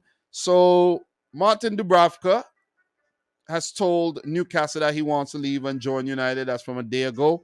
And there's been talks. Man United want a loan option with a loan deal with an option of a permanent depending on appearances. And Newcastle just wants to get rid of the goalkeeper altogether because it's only right. They brought in Nick Pope. I think they moved on from Martin Dubravka. So there's also been some news that Manchester United have offered Barcelona 10 million for Memphis Depay. I don't know how true that one is, but it could be the second coming of Memphis Depay if that's actually correct. But I don't think that's actually going to happen, though. But it's left to be seen. We've seen crazier things happen in the last days of the transfer window and even on deadline day. but I don't think that's actually going to happen at all. Do you guys think that's going to happen? Could we see Memphis Depay back in the Premier League? I don't think so. I really, really don't think so. And before we do move on, guys, we have to talk about one more potential outgoings from Manchester United. Let's just not that game, not that game. Sorry, Liverpool fans. I don't mean to remind you of that game right there. But let's go back to the Southampton game right there. So, look, one player that we got to talk about, guys, is Cristiano Ronaldo, right? And I've been hearing some things that there could be a potential swap deal. A potential swap deal with Napoli for Victor Osimhen, maybe plus some okay, wait. Let me not just say things like that, right? But the Depay thing has been in the news, and there's been some news that United offer money for Marco Asensio as well, right? So they're looking to really bolster their team, right? And Manchester United, according to L'Equipe, made an attempt to sign Benjamin Pavard from Bayern Munich. Don't know if that's not a good signing in my opinion. But we have to talk Cristiano Ronaldo, and I want to get the article for you. I just don't want to just say, "Oh, I heard this" or whatnot. I want to pull up an article right now for you for the Ronaldo situation. Right, we got to talk about Ronaldo right about now. And look, I got something here for you right here. Let me just bring this up. And this one is, let me translate this to English and share this with you right here. I might have to retranslate it again, but let's bring that up. And yep, translate to English. And it is said tutonapoli.net. That's the website right there. It's kind of small. I could zoom it, but I've zoomed the other pages already, so it's not necessary. But CR7 Osimhen Mendes, and that's the agent, right? That's the agent. Mendes negotiates on behalf of Manchester United. Deal worth 187 million gross, right? So Cristiano Ronaldo at Napoli at the moment, there's no negotiation. That's what it says, right? So the article translated says Cristiano Ronaldo at Napoli at the moment, there's no negotiation. This was reported by Ciro Venorato, Rice Sports market expert. On TG Sport, Manchester United to date has not yet shown up with Napoli. But it is also true that Mendes deals with Napoli on behalf of the English. The operation is 187 million gross because Napoli asked for 130 million, no longer 120, for Osimhen plus all of Cristiano Ronaldo's salary paid and the 5% that is paid to UEFA and FIFA in transfers, right? So 187 million gross. Napoli are asking for that type of money. So crazy, man. Crazy. So for you, it's tricky, right? When you sign a player like Cristiano Ronaldo, it is not like straightforward. This is very small. So I don't know. I need to get away from that page. That is very small. But when you're looking to sign a player like Cristiano Ronaldo, it's more complicated than it looks. He might come in for a small fee, but it's the wages. You see what I'm saying? That's a problem with players like Ronaldo. So let us say Napoli does sign Ronaldo, right? Ronaldo, United want a replacement player. Victor Osimhen is said to be that player, right? If I'm Napoli, I'm not doing this deal because Osimhen has done well. They paid big money for Osimhen, almost 100 million euros for Osimhen. So it's fair that they would want their money back. You see what I'm saying? So if Man United want to actually offload, if they want to offload Cristiano Ronaldo, they would have to fork up some money for Victor Osimhen. The deal is going to be complicated. Let's just put it that way. And let us see if Cristiano Ronaldo actually stays or if he leaves. But he's not factored into the starting 11 for the last two games. And it seems as if Ten Hag is actually going to move on from Cristiano Ronaldo, because if they do, if they play their last two games, Ronaldo on the bench, Harry Maguire on the bench, and you end up winning, you're going to be like, hey, man, I think I found a formula here. And the formula is Ronaldo on the bench. You see what I'm saying? Yeah, he could come off the bench and help, but he's not going to be factored in from the start, maybe in the Europa League. And that's the other thing too. Cristiano Ronaldo has never played Europa League football. I did some research a couple months ago, and he'd never played Europa League football from the start of a season. Not from the start of a season. But I think he had played Europa League football with Man United, if I'm not mistaken. Did the Man United get thrown into the Europa League recently? I might be wrong, but I don't think he's played Europa League football though. The last time I checked, he didn't. He didn't. So let me just do a quick research and see if he did play Europa League football. He's 37 years old these days. And in terms of let me see, stats by competition. Let me see. Okay, so he's played, let me see. We know he's Champions League king. Yeah, the man's never played in the Europa League. The man's never played in the Europa League. For United, he's played 7 Champions League games in this second stint, right? Juventus, 3 seasons he played in the Champions League. Of course, for Real Madrid, season upon season of Champions League football. And when he left Manchester United before he went to Real Madrid, at Man United, he was playing Champions League. And for Sporting, he was actually, okay, he's played in the UEFA Cup, but not the Europa League. 2 matches for Sporting and a couple qualifiers for United and for Sporting, but never in the Europa League. Never. And we might not see him in the Europa League at all. Wow. Cristiano Ronaldo has never played Europa League football. That is a very weird stat, but it's weird but true. Weird but true. So, look, I've talked a lot about this game. I went on about the transfers and everything. We have a few matches to talk about, so we're not going to linger too much more. And we actually going to move on. So, big up to everybody in the house right about now. Appreciate you guys tuning in. Bambi Rose in the house. DeAndre Small. Big up to Mr. Kitchener here. Everybody, Mr. Magmore, Monk. Big up to you. Jazzy Smith. Karumi in the house, Lego Dude in the house, yeah, man, Malasia, Jason Daring, BX Gunner, everybody in here, man. Make sure y'all smash up the thumbs up button for the live stream. Let's get the stream up to 50 likes. How many likes we got already?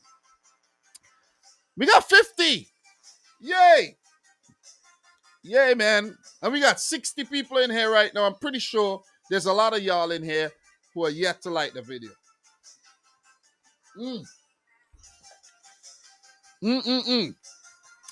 Let's move on. We got a long way to go. Doing a marathon live stream today. Let's talk. Let's talk about them Gunners. Let's talk about them Gunners, man. Top of the league. Top of the league. Top of the league. Top of top. Arsenal. Look. 2-1. I did predict them to beat Fulham as well. Guys, I got 7 predictions right this week. Damn, on fire, if you ask me. I predicted a 3-1 win, though. And I did mention that you have to keep an eye on the Gabriels. And Gabriel Magalhaes was actually, full front in this match. Alexander Mitrovic, opening goal, 56th minute. And Gabriel had the ball stolen from him by Mitrovic. A similar goal that you saw Brendan Aronson scored against Chelsea, right? So Magalhaes was actually dawdling on the ball. He was playing around, and the ball got caught under his feet. Mitrovic stole it and scored. Well done by the big striker, right? He's doing well for Fulham this season. And Fulham, it was pretty much against the runner play when they got that goal. Arsenal needed to respond.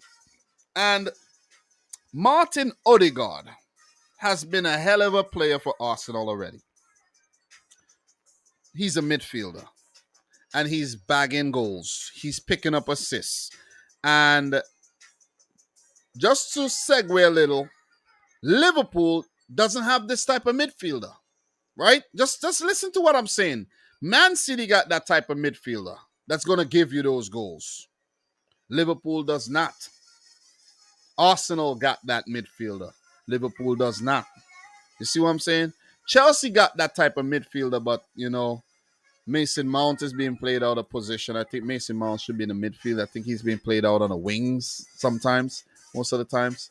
But, he hasn't been in good form. But still, I'm telling you, this Arsenal team that Mikel Arteta has built and is still building, very young, but they're very, very promising. I got to give it to them, man. I really got to give it to them.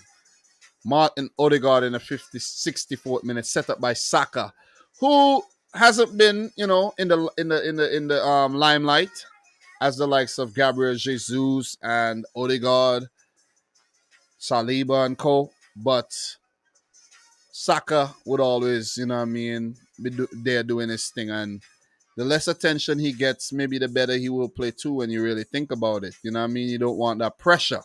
You see? So Odegaard with an equalizer, good response, quick response, and Gabriel making amends with a very scrappy goal that had to be reviewed for potential foul on a goalkeeper, and Gabriel slotting in from close range in the 86th minute. Saliba with the assist, and both defenders linking up to give Arsenal a massive come from behind win. So this game was a test of character, right? Whether they could come from behind and go on to win a game. They did that. They started the season out very, very well. Even though when you really look at the fixtures, it's games that Arsenal should actually pick up wins in, right? They beat Bournemouth, they beat Leicester, and they beat Crystal Palace. So these are teams that they are expected to beat. There's some teams that, will give them a little trouble in there. But the ultimate test would be when Arsenal meets the likes of Liverpool, Man United, Manchester City, Chelsea, and Spurs. Forget about all this. Forget about, I must say this right now. Forget about all this, what Arsenal are doing right now. I know it's kind of harsh to say, but let's forget about that for 1 second. The real test would be when this Arsenal team right here come up against Man City. Are they going to say what's up?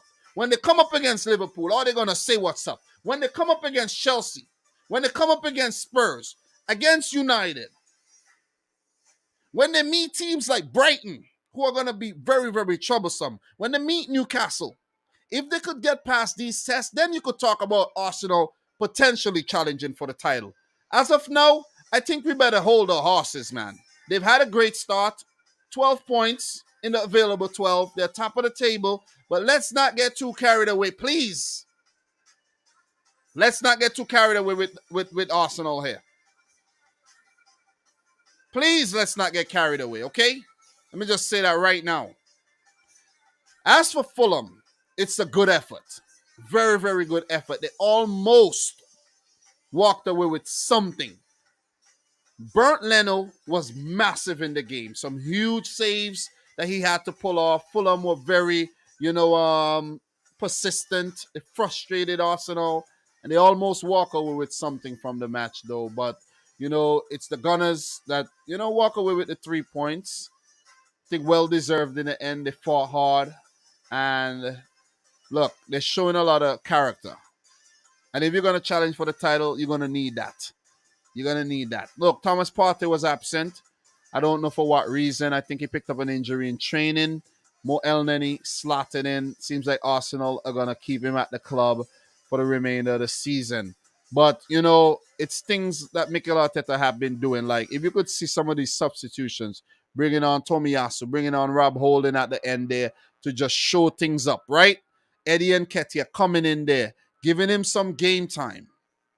And not for Jesus. He actually came into the match there for Kieran Tierney. So you could see the switch of of tactics there. The tactical change in the 61st minute actually brought Arsenal back in the game. They scored in the 64th. So you could see exactly what I'm talking about, right? So by taking off Kieran Tierney and going three at the back with White, Magalhaes, and Saliba, and being more attacking, won them the game. And you have to be able to identify these things when you're analyzing these games and give credit when credit's due to the manager. Because, Arteta deserves the credit, man. He's took a lot of criticism over the last few seasons, but credit to him. Arsenal in the Europa League.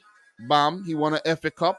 And the next step would be to take them back to the Champions League. And they definitely on course to doing so. They just need to be consistent. All right? And that's my analysis of this game. I'm not going to get too deeper into this. That's my thoughts. And in terms of Arsenal and who they play next, it's Villa. They should beat Villa. But then the tests are going to start coming. The Europa League matches are going to come, right? They'll be fine. And they just shouldn't worry about the Europa League. They should focus on the league mostly, right? The game against Man United on September 4th. That's coming in next weekend, guys. Next weekend, the game's coming up. Next week, that's going to be the first big test. They play Everton. Then they do have Brentford. Okay, they might win those games. But then you come up against Spurs. And then you have Liverpool after that. Okay? And then you have City, October 20th. Talk to me, Arsenal. If Arsenal are in the top three at the end of October or before the World Cup, then maybe they have a claim of some type of title challenge this season. Apart from that, I could easily see them lose the games against all those oppositions I just called out or dropping points. All just losing the games altogether. And those are 5 matches. Spurs, City, even though the Spurs game is a home match for them, but Spurs, City, Liverpool, Man United, and they have a Chelsea game coming up as well eventually. When is the Chelsea game? Just before the World Cup, right? The last game before the World Cup is against Wolves. Arsenal playing with us or did a real deal this season? Guys, let me know your thoughts on that though. So for the defeated Fulham, who picked up their first loss this season, they started very well. 5 points, some big points, in terms of Fulham. I predicted them to stay up this season. The next game is a difficult one on Tuesday against Brighton.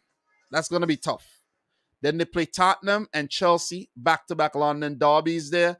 Those are going to be tough. So the games against Forest, they have to really try to get something from the next 5 games, right?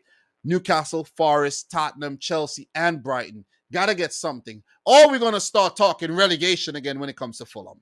Okay? Let me just put it out there one time. But look, they've started well. They look a lot better under Marco Silva. I think this is the best Fulham have looked, in a while, to be completely honest. And I have a feeling that they'll be okay, though. I think they'll be okay. I really think they'll be okay.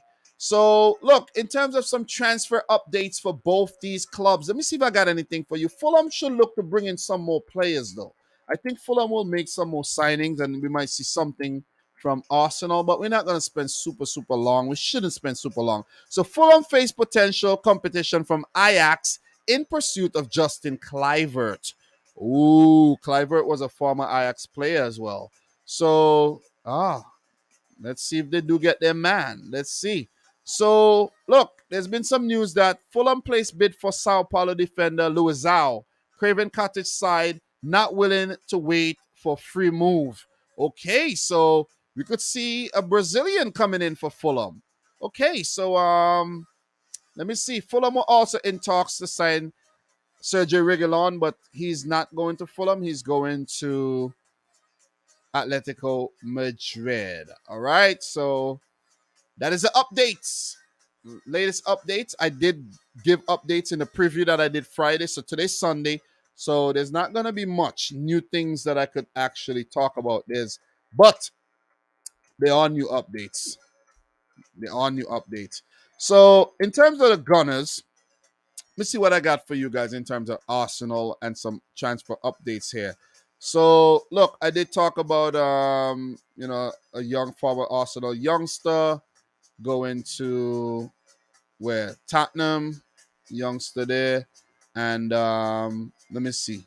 So to dry out the shortlist, Tite travels to scout Gabriels at Arsenal and Neymar PSG. Yeah, I did talk about that one as well.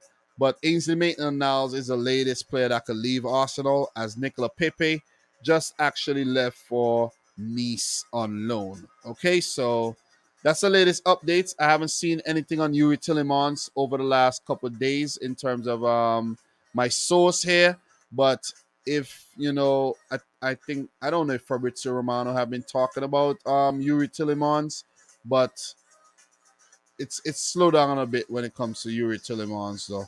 So yeah, man, I haven't heard anything there in terms of any other transfers here for Arsenal. Okay, so look, I said I wanted to check out the other leagues, so let me just finish wrapping up this Arsenal thing and then move on to the last two games, and then we're gonna get on to the other leagues. So look, let me say this: we got two games left, right? We got Liverpool, Bournemouth, Man City, Crystal Palace.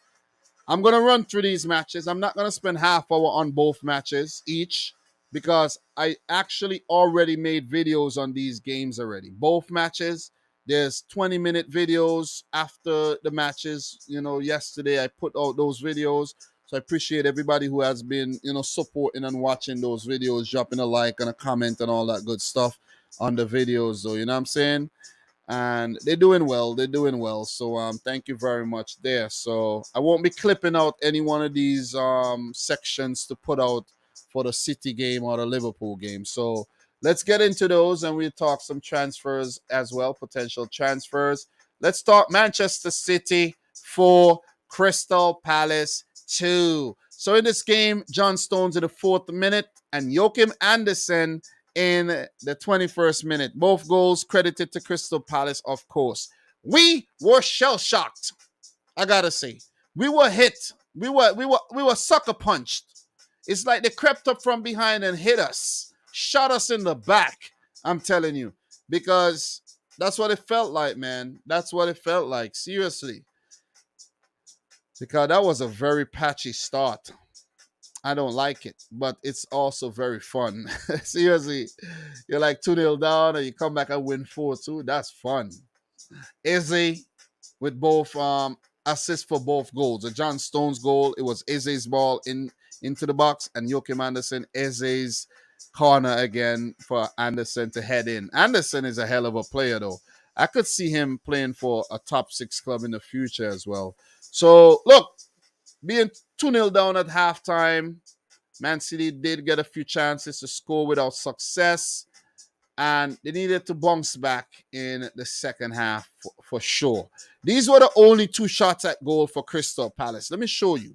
Let's go to the stats, right? Crystal Palace, 2 shots at goal, 2 on target. That was it.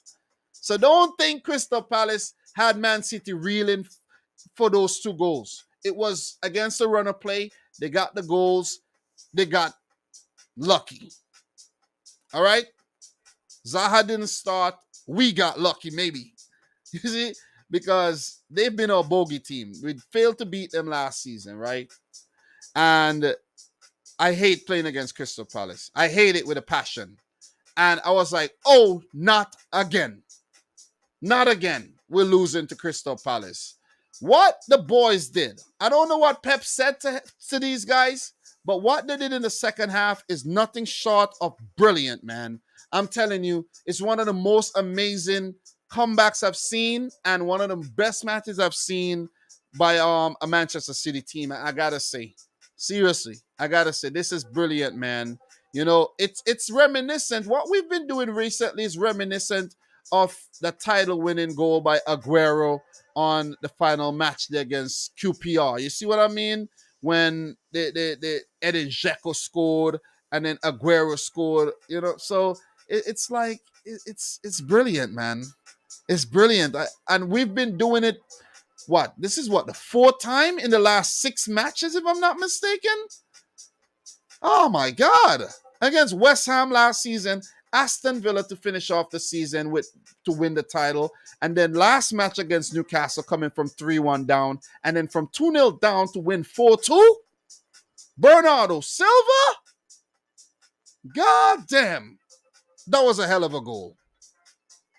I love you, Bernardo. Don't go to Barcelona next season. This is where you belong, man. This is where you belong. From Benfica to Monaco to Man City, stay where you at. You go to Barcelona, guaranteed to flop, bro. Guaranteed to pull a Philippe Coutinho, bro. Stay where you at. Enjoy a fruitful career at Manchester City. You're still young. Couple more years won't hurt you, bro. Bernardo Silva, oh, exquisite. Change the game. Brilliant goal. But, big up to Raji for the assist as well. But look, let me show you something. Right? We scored in the 53rd minute, right? Let me show you something. Let's check the lineups. Let me show you something, right, that Pep did that changed the game. You see these substitutions of Julian Alvarez and Ilkay Gundogan? These players came on and changed the motherfucking game. Pardon my language, right? And it was amazing. It was simply amazing, man. And if you go back and you watch the goals, right? Erling Haaland, 62nd minute. Set up by Phil Foden. Brilliant header. Bam. It's like, God damn. We're back. 2-2. Man, if you see me at work celebrating in the pickup like a madman, I'm screaming all kinds of expletives. I'm screaming out, bitch. All kind of things I'm screaming out in the pickup. I'm telling you, I can't make this up. I was so happy. Nobody could hear me, so I'm screaming as loud as I can, repetitively. I'm just losing it, man. And I was like, I couldn't believe it. I couldn't freaking believe it, man. I was like, God damn. Wow. And if you go back and you check the goal, Julian Alvarez was involved in that goal too. I think he had flicked the ball onto Phil Foden, and then Foden with the cross into the box, and Erling Haaland sinking it into the back of the net, anchored. God damn. Man City on the resurge. 78-minute goal. That was a hell of a goal. Julian Alvarez also involved. John Stones with the final ball to freaking Erling Haaland. And Stones was meant to shoot that. And it actually was a bad shot that ended up to Haaland for just that freaking pinball type goal. You know, build-up was exquisite from a corner, and you had Bernardo and Julian Alvarez linking up back to Stones and Stones to Haaland, and that felt good, man. That felt good. 3-2, I was like, take that Crystal Palace, take that. All the freaking Liverpool fans on Twitter I see wishing that City, you know, Chelsea fans tweeting me and all kind of bullshit. I was like, take that, motherfuckers. Take that. Passion coming out right about now, but still, I'm telling you, man, it felt good. 3-2. They're making us fight for points these days, but I like it. And then the final goal, oh my God. Erling Haaland to complete his first Premier League hat-trick, his first Man City hat-trick, no. Ilkay Gundogan, that breakaway and that pass, the vision. And Haaland to keep the defense. He got the ball and just, you know, keep the defender off him. I'm like, what the hell am I? This guy is a beast. And to just shrug off the defender and get the shot off. Oh my God, that was brilliant. That was brilliant. Listen, man, I got to buy my ticket to go to England to watch Erling Haaland destroy Liverpool on October 16th. I gotta make it happen. I gotta make it happen. I gotta make it happen, man. I gotta go. That would be my first trip to England. I'm going. Even if I have to sell some Apple stock or something, man. I have a few stocks in Apple. I'm like, I gotta sell this. You know what I'm saying? Even though it might not be the best idea, I gotta sell this right now because I gotta go see my team play this. I can't. Another season can't go by and I don't go watch the team play in England though. You know what I'm saying? And it will be the ideal game to go to at Anfield. You see what I'm saying? And a friend of mine is already organizing some tickets already for that game. So, you know, yeah, baby, bring it on, bring it on. I'm hyped up. I don't know, man. This game was a really, really good game, man. The team just played in unison, and everybody was just wanted it. They wanted it. They wanted that win. And you could see Pep was a worried man on the touchline, and it would have been an embarrassing loss, to be completely honest. From the draw against Newcastle to the loss here against Crystal Palace, it didn't happen. We should have beat. We should have beat freaking Newcastle too. We should have beat them too. They're lucky. They're lucky they didn't get beaten.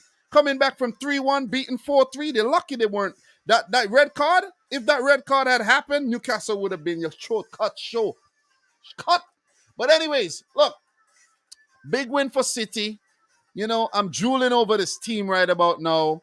I'm Julian Alvarezing over the team right now. Team is brilliant, man. I'm telling you, this is a hell of a team, man. And if we take a look at the lineups, right? Edison hardly had anything to do. Kyle Walker, Ruben Diaz, Stones, Cancelo taking off. And the move to take off Cancelo was a genius move as well. Pep said, hey, I don't really need Cancelo. He's not doing any defending. You see what I'm saying? He's not really a goal threat. He does help out, you know, picking up assist and stuff. But why not bring on two attacking players here? Take off Cancelo, take off Mahrez, who's not doing well in the match so far, and give Crystal Palace a different dynamic. You see what I'm saying? And when Tyreek Mitchell started picking up that injury, Bernardo was like, hey, man, now is my time. Now is my time to go around and do my thing. Bernardo, oh, man, that would be a big loss if we lose Bernardo. That's going to be a huge loss.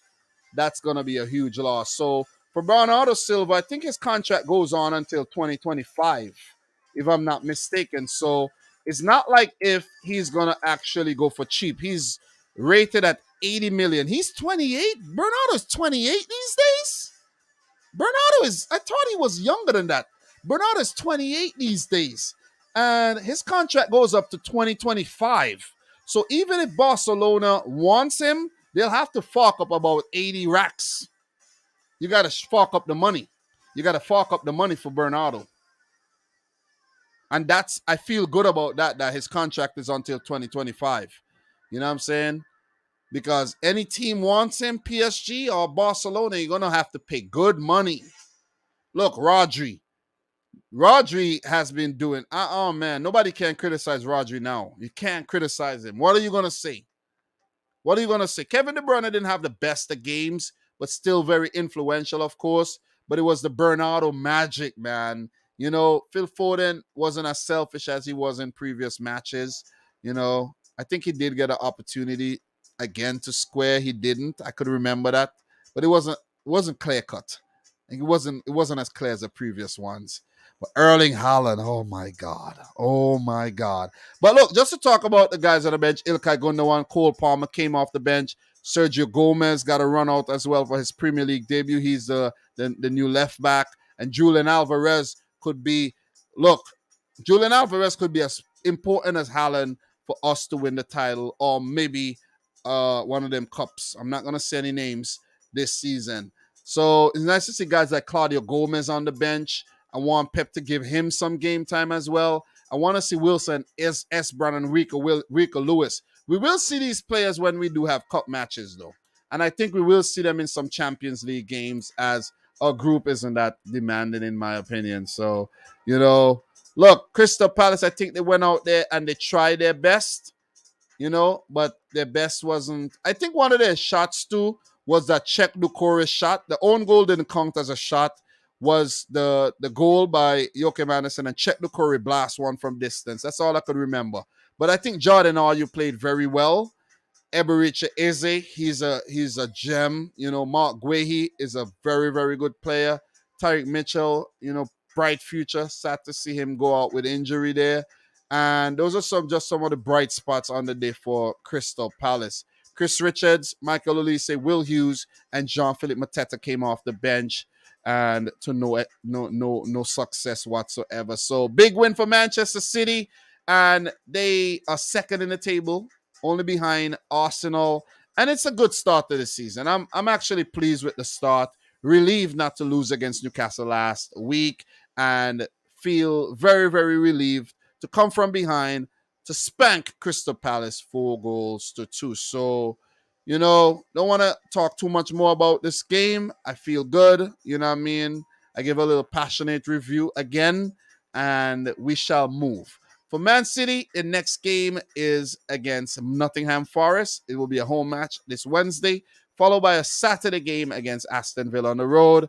They will open the Champions League against Sevilla on match day 1. That's coming next Tuesday as well, September the 6th. So the Sevilla, Dortmund, and Copenhagen in our Champions League group, though. So some big fixtures coming up to keep your eye on. Manchester City versus Tottenham on the 10th of September, followed by October 2nd against Man United, and the big one, October 16th against Liverpool. I'm looking to attend that game, guys. Just want to put it out there.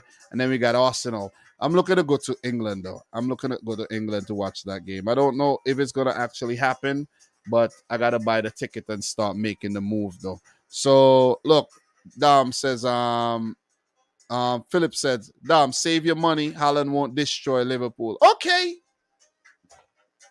Don't make me have to come back to this. Don't make me have to come back to it. But big up to everybody in the chat, though. Appreciate you guys dropping all the comments. You guys are the real deal. Big up to Sean Ranger, Mr. Yarn, Bambi Rosie, BX Gunner. Everybody dropping comments right now. The awesome BLE, the Lego dude.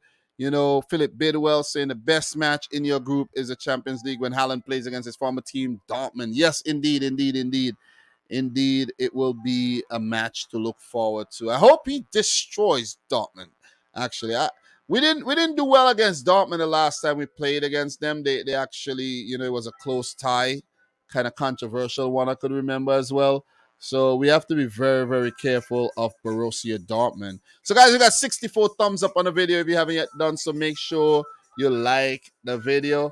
We are gonna move on. But before we do, who does Crystal Palace play next? Crystal Palace of 12th. They do have 2 losses, a win, and a draw. The next game is a London derby against Brentford. So with that being said, guys, let's see if there's any transfer updates on both the teams. And then we're going to move on. I don't think there's much to really talk about in terms of Palace. They don't really do a lot of business, to be completely honest. They do the rare transfer. But, yeah, I don't think there's any updates, though. There's no updates for Crystal Palace, though. Yeah. Ain't no updates. I've spoke about the latest update, and that was about 6 days ago. We had something on Crystal Palace. In terms of Manchester City, I think the latest update is just the Bernardo Silva situation where Man City said Bernardo Silva is not for sale. And, PSG had came in for a bid for about 50 million euros. That's not enough.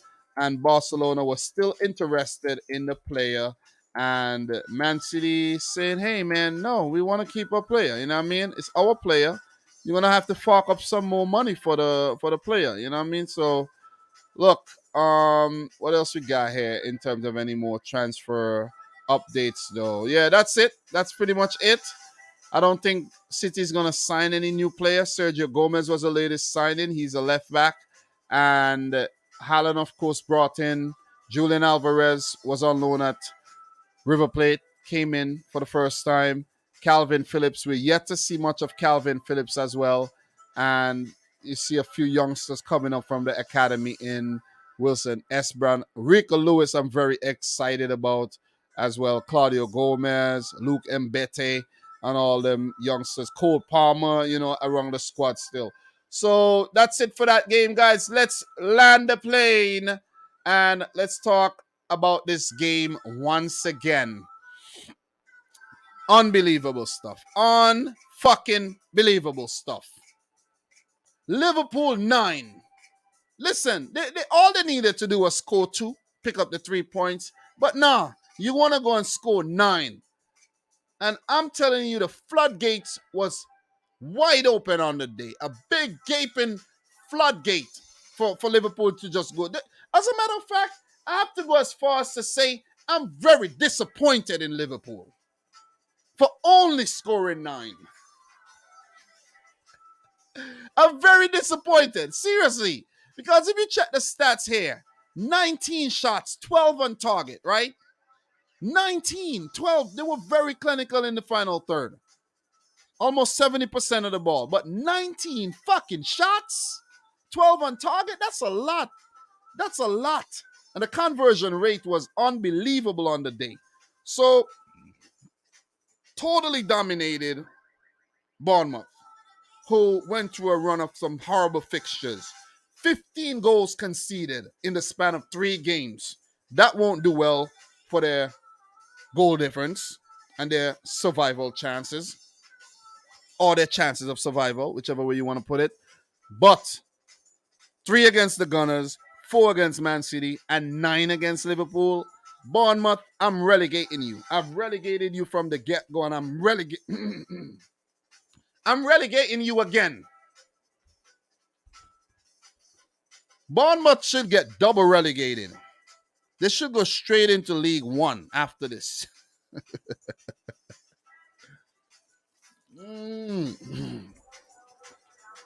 Look here. They showed absolutely no fight in this game. None. None. And I'm telling you, you got to give Liverpool the credit, right? They were hurt.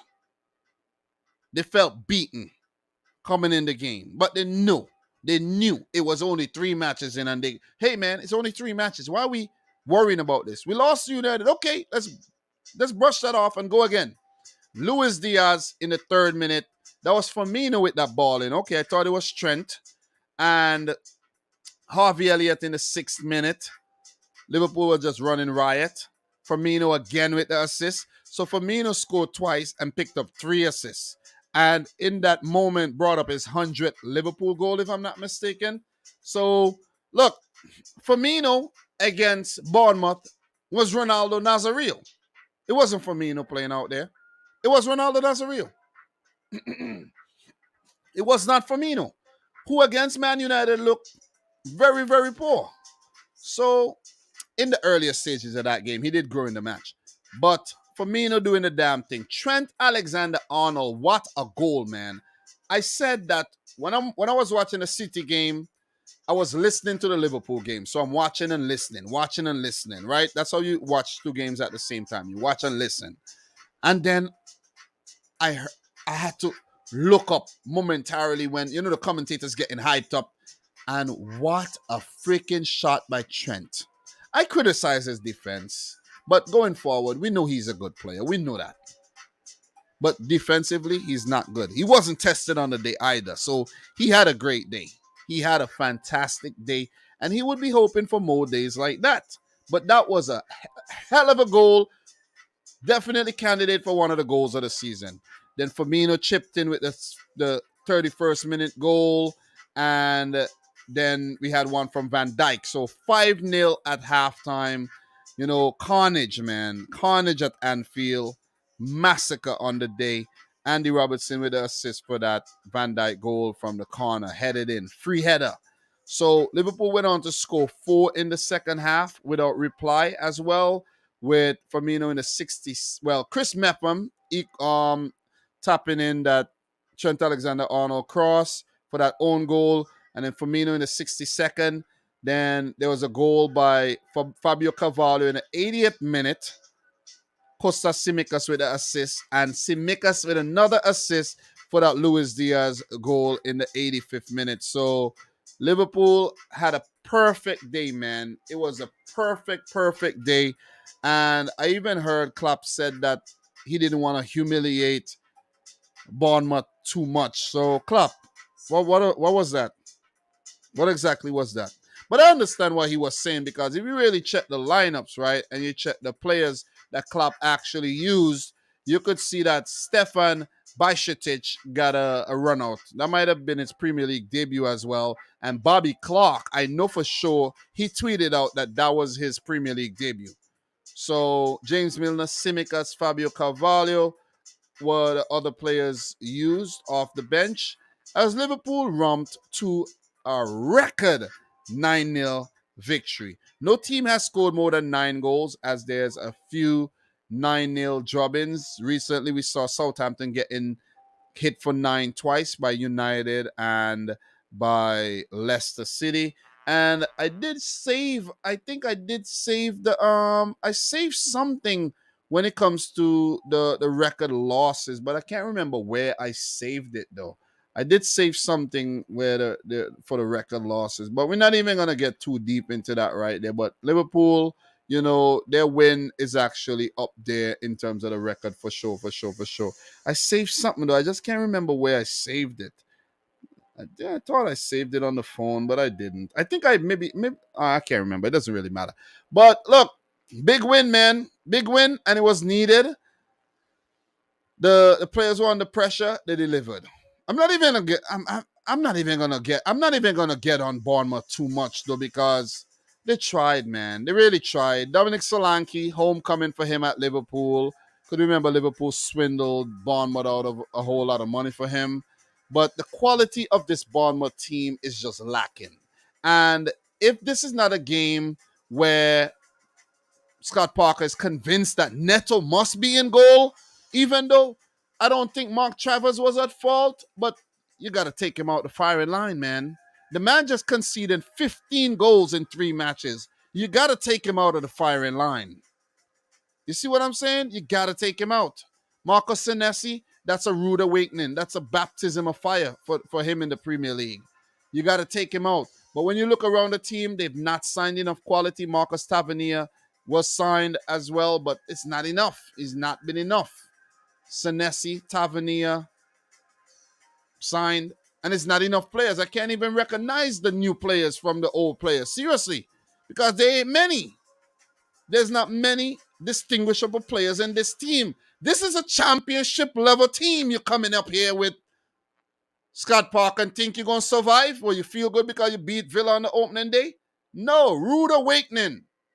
Y'all better make some signings in the next, what? How many hours? How many hours? 72 hours? Okay. You better do some business, or else you're going down. You're going down.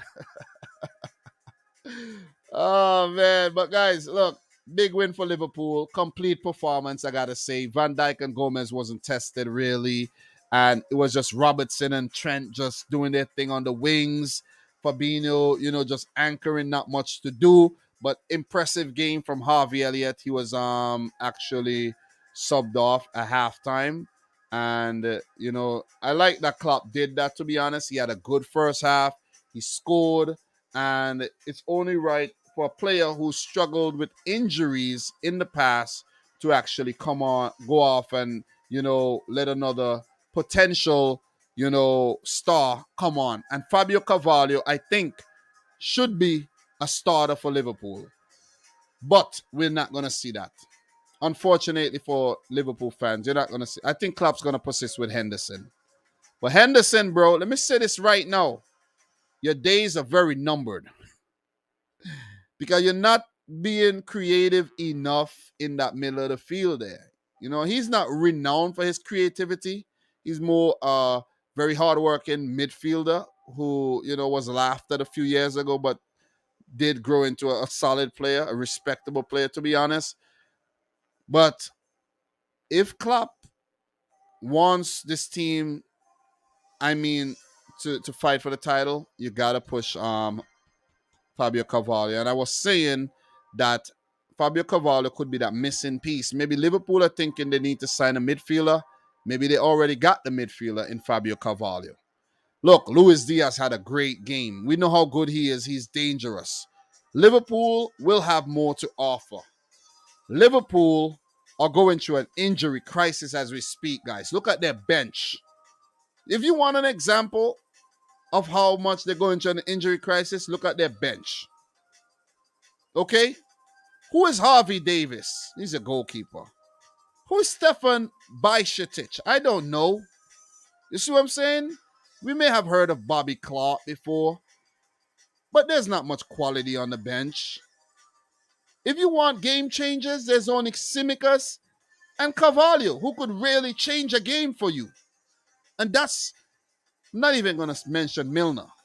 Milner needs to call it a day Milner should retire at the end of the season. Let me just put it out there. So look, when Jota is back, right? I'm blanking on some names right now. But when Matip and some Konate and maybe Naby Keita and these guys to a lesser extent, Curtis Jones, Oxlade Chamberlain, they need to sell Oxlade Chamberlain too or just release him, man. Because he's just, doing nothing for a living. Oxlade Chamberlain should just retire already. I know it sounds harsh, but he should just retire, bro. You know what I mean? And go into punditry or something because, you're always injured, man. And who remembers when we spoke about how injury prone Ibrahima Konate was at Leipzig? And, of course, some Liverpool fans came out and said, no, he's not injury prone. Where's he now? On the treatment table, okay? Oh, Thiago is not injury prone. Oh. How many games have he missed? Many. Come on, guys. Come on. But look, big win though. Big win. I'm just talking about the state of Liverpool right now. Big win, but there's still more to offer, I think, from this club because when they have their players fit again, they could, they're forced to be reckoned with. Is it, to be taken seriously, the 9-0? Or are they going to get back to their old ways? Winless in their first 3 matches, guys. Don't forget that. But they come up against Bournemouth, destroyed Bournemouth. Are we going to see them destroy Newcastle in their next game? Are we going to see Newcastle pick points off Liverpool? You see what I'm saying? So it's a big test for Klopp and his boys here. They jumped from, I think, 17th all the way to 9th. They got 5 points, 2 draws, a loss, and a win. The Newcastle game will be a big test. The Everton game's going to be a big test. Right? The Wolves game is going to be a test. The Chelsea game, Brighton, Arsenal, all the way to the Man City game. Liverpool are going to be tested and tried all the way until October 16th. Even the West Ham game, October 19th. Let me see all the way to October 19th. So this is a very tricky period for Liverpool to navigate, and it could make or break their season. So according to how well they do, they have some big games coming up. City, Arsenal playing well, Chelsea playing well, I mentioned. Everton is not an easy team when it comes in the derby. And Newcastle these days are definitely no slouches. So keep an eye on the Liverpool situation, guys, as it could either get better or it could get ugly. All right? And I think that's my thoughts. Hard luck to Bournemouth, the Cherries. Ooh, child, things are gonna get easier. Ooh, child, things will get brighter. It could only get better from here, man. Because if it get worse, could already stamp their ticket to the championship. So, look, in terms of Bournemouth and who they play next, Bournemouth are in 17th right now outside the relegation zone. They come up against Wolves, then they have Forest, Brighton, Newcastle, Brentford. They got some kind of fixtures. You know what I'm saying? If they are to pick up points, it's these kind of fixtures they're going to have to get points in. Forget about the Arsenal and the Chelseas and the Uniteds and the City and the Liverpools. You ain't going to beat those teams. It's a long shot that you're going to beat those teams.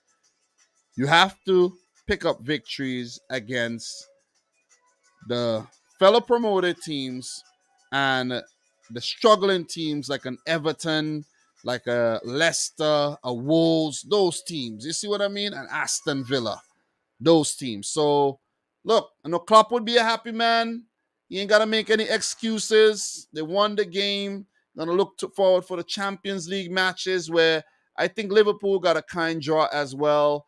They got Ajax, Napoli, and what was the other team in Liverpool's group, man? I can't even remember. I haven't really, gone too much into the Champions League yet. The next team is Rangers. So a pretty kind group, in my opinion. They should get through that group, barring any catastrophic meltdowns. So Liverpool should be all right. Winning the title, I did predict them to do so. But from the start, if they don't improve things, could kiss that goodbye as well. So big up to everybody in the stream, man. Appreciate you guys tuning in for yet another one. And that's it in terms of the review. But wait, we got one more thing. transfers. Klopp did say that Liverpool need uh, midfielder. Let's see if there's anything in the news, right? Before I do jump the gun, right? Let's see if there's anything in the news right now for Liverpool. Yeah, there ain't nothing, man. There's nothing right now. There's nothing right now for Liverpool linked to any specific player.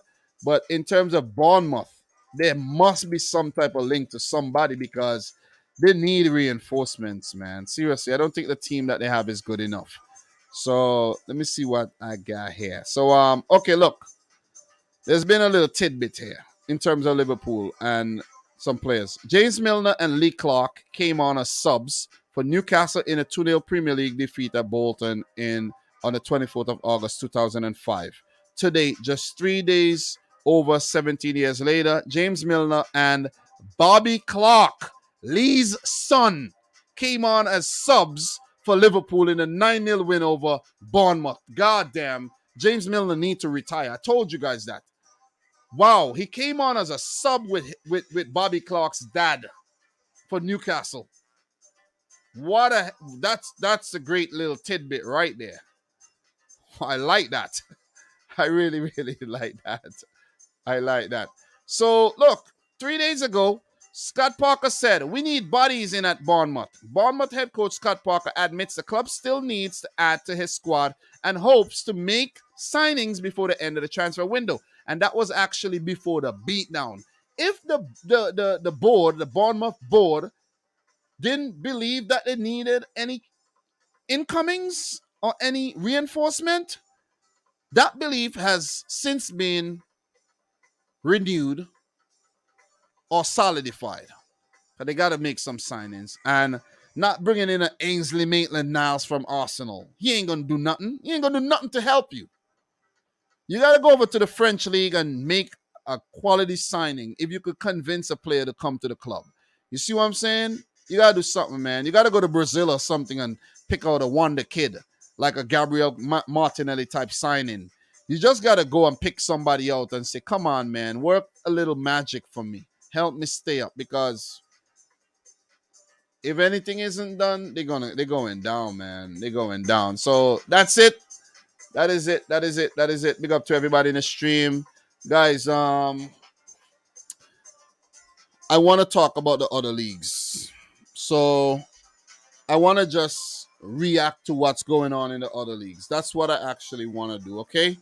So let us pull up some of the other leagues right about now and let us see what's going on in La Liga. What's going on in the Serie. We got to keep up with these leagues, guys. You know, we just can't talk our league, Premier League, and not keep up with the other leagues. I was actually tuned into the Barcelona game today, but my footage, you know, my data is actually done, my high-speed tethering. So it was like sticking on ESPN Plus. So look, what we got to keep an eye on in terms of La Liga is Real Madrid and Barcelona, of course, right? So what we're gonna do, let's see what they've done this season. So for Real Madrid, already this season, they've played 4 matches. The Super Cup that they've won, they defeated Almeria 2-1, defeated Celta Vigo 4-1, and Real Madrid defeated Espanyol 3-1, and that was today. So in that match, Vinny Jr. in the 12th minute, then Joselu, in the 43rd, there was a red card late by Benjamin Lecomte, but I think, isn't he their goalkeeper? But Karim Benzema in the 88th and in the 110th minute. So from the red card, if we check the timeline, let's see what actually happened here. So Lecomte is a goalkeeper. Red, he's off. Lecomte is deemed to have volleyed the underside of Ceballos' leg, getting to the ball late and instead catching the man right outside the penalty area. The goalkeeper is given his marching orders as Captain Cabrera is tasked with going in goal. So we had a situation in this game. I didn't watch the game, guys. And if you check the lineup here, and Leandro Cabrera, a Uruguayan, I don't know him. He doesn't play for Uruguay a lot these days, at least. But he had to go in goal. They could have maybe called for Steve Cook from Nottingham Forest to go and goal for them because he would have relished the opportunity. But big win for Real Madrid as they start the season off with a perfect 9 points. Brilliant, brilliant stuff, man. I'm actually fancying Real Madrid to win the title. I'm fancying Real Madrid. Thank you very much, Bambi Rosie. I'm fancying Real Madrid to win the title over Barcelona because they're looking damn good. They didn't go and go crazy in the transfer window too much. They have a good unit right now, so they didn't need to do that. Bringing in Rudiger, Chouameni, you know what I'm saying? These are good additions. You look at Alaba from last season, Camavinga as well. They've done well in terms of their recruitment. Maybe they need to get rid of Eden Hazard. Find some way to get rid of Hazard. The Hazard has not been hazardous in Real Madrid colors. He's been very poor. Players might leave, but expect them to keep bolstering their team. Mariano could be on the way out. You could see Marco Asensio could be on the way out. Like, Gareth Bale has left the club. Marcelo left the club, So I mainly want to talk about the big teams, the things that matters mainly when it comes to, looking at these other leagues. And the other team that we're going to look into are Barcelona, who are third behind Betis, and Real Betis under Pellegrini, former Man City manager, of course, have started perfectly as well. So let's take a look at Betis. So Betis, so far this season, 3-0 against Elche, 2-1 against Mallorca, and 1-0 on Friday against Osasuna. Who's playing for Betis these days? They did get a red card, German Petzela. Argentinian there, but Boya Iglesias in the 34th minute. Take a look at the Betis lineup and see if we see any, recognizable name. You see William Carvalho, Nabil Fekir. You have I think Guido Rodriguez is his name. Yep, Guido Rodriguez. German Petzela. I don't know these guys very well. I'm not gonna act like I know the entire Betis team like that. And on their bench, Sergio Canales. Canales I know very well. I think Luis Enrique is a youngster, Brazilian youngster, if I'm not mistaken. Yep, Luis Enrique. It's a different one, but he is a Brazilian youngster. Is this the old man Joaquin? Yep, old man Joaquin is still there. Andres Guardado still there. So yeah, they're good start, man. Good start by Betis. What we're gonna do? Let's take a look at Barcelona. They are third. They have 2 wins and a draw. They've started the season strongly as well. Picked up a 4-0 win today against Real Valladolid. Lewandowski with a brace. Pedri with a good goal running into the box. And Sergio Roberto in the 92nd minute. You see their setup and what Barcelona looks like these days. Ter Stegen.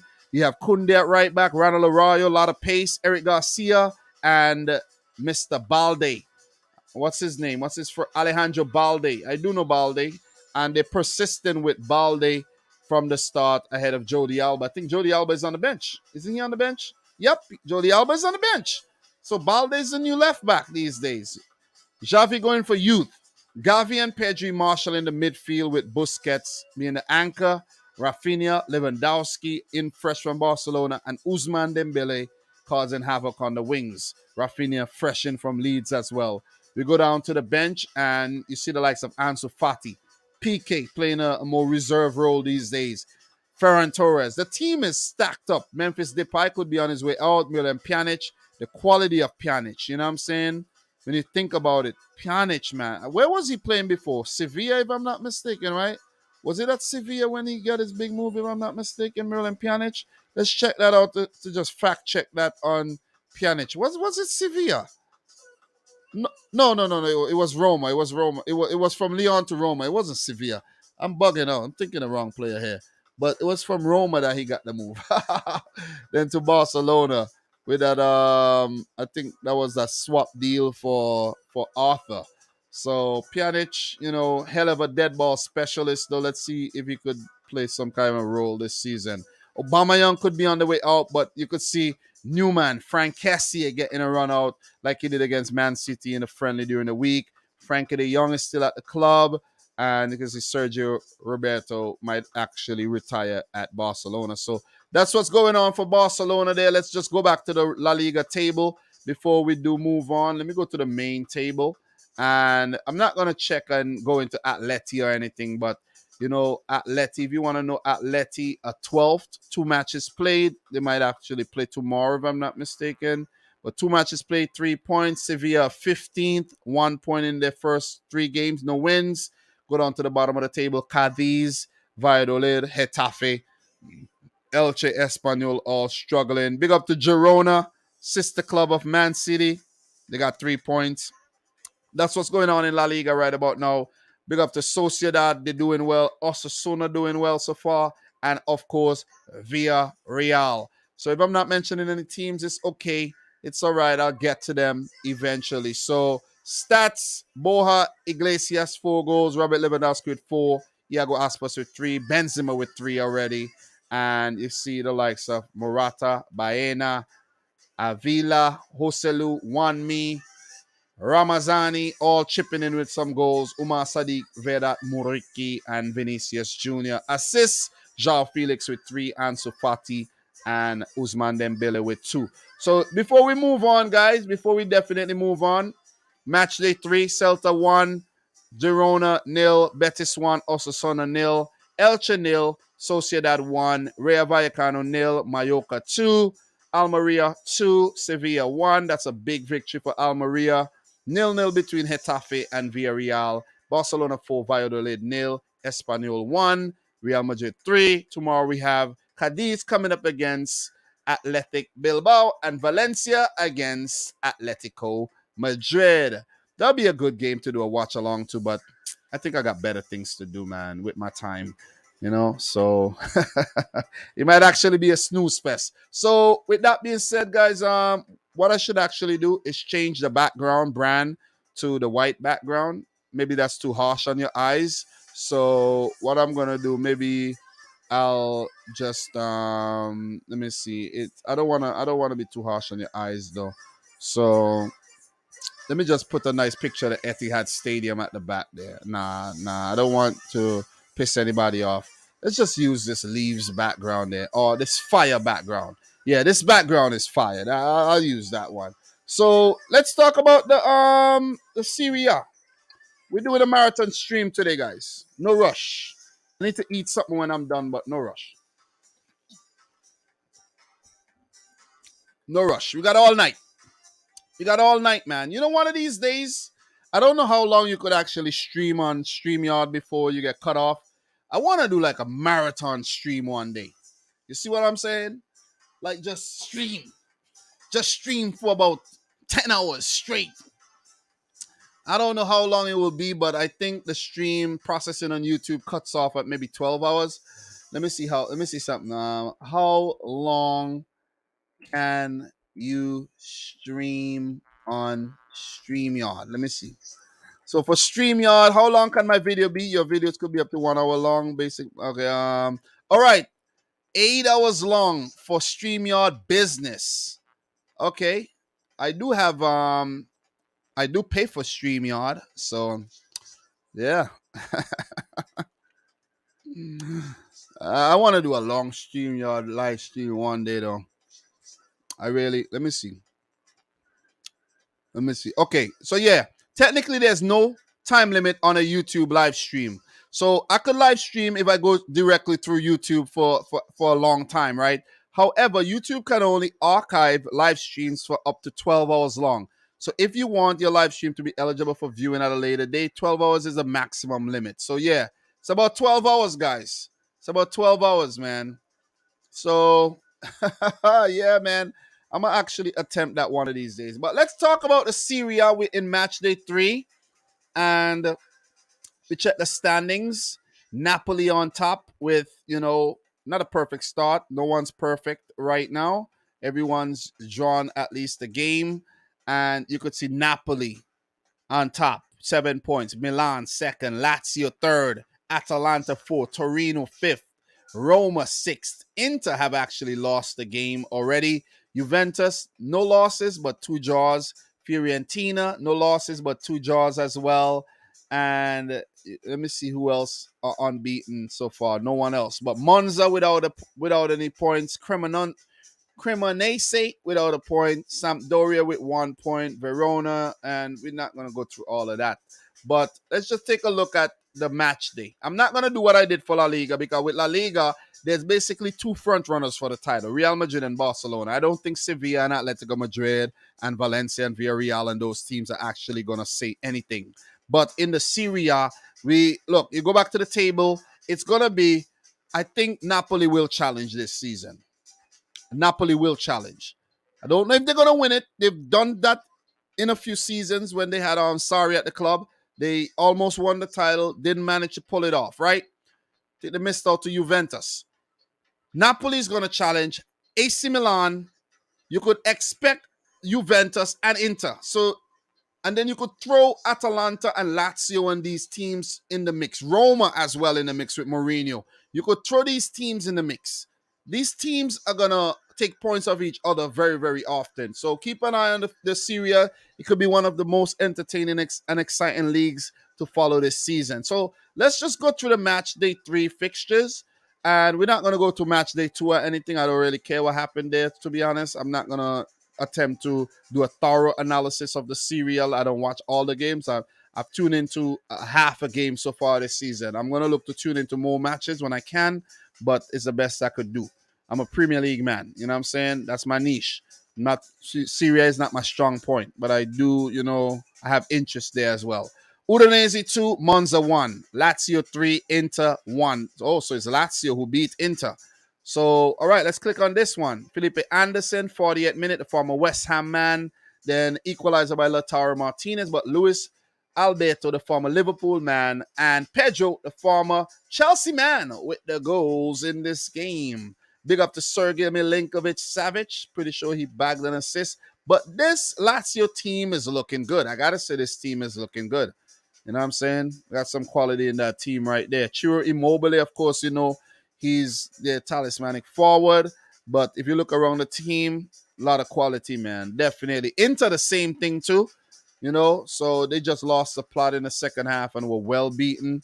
And these benches are pretty good as well. So, keep an eye on these teams and, in terms of the title race this season.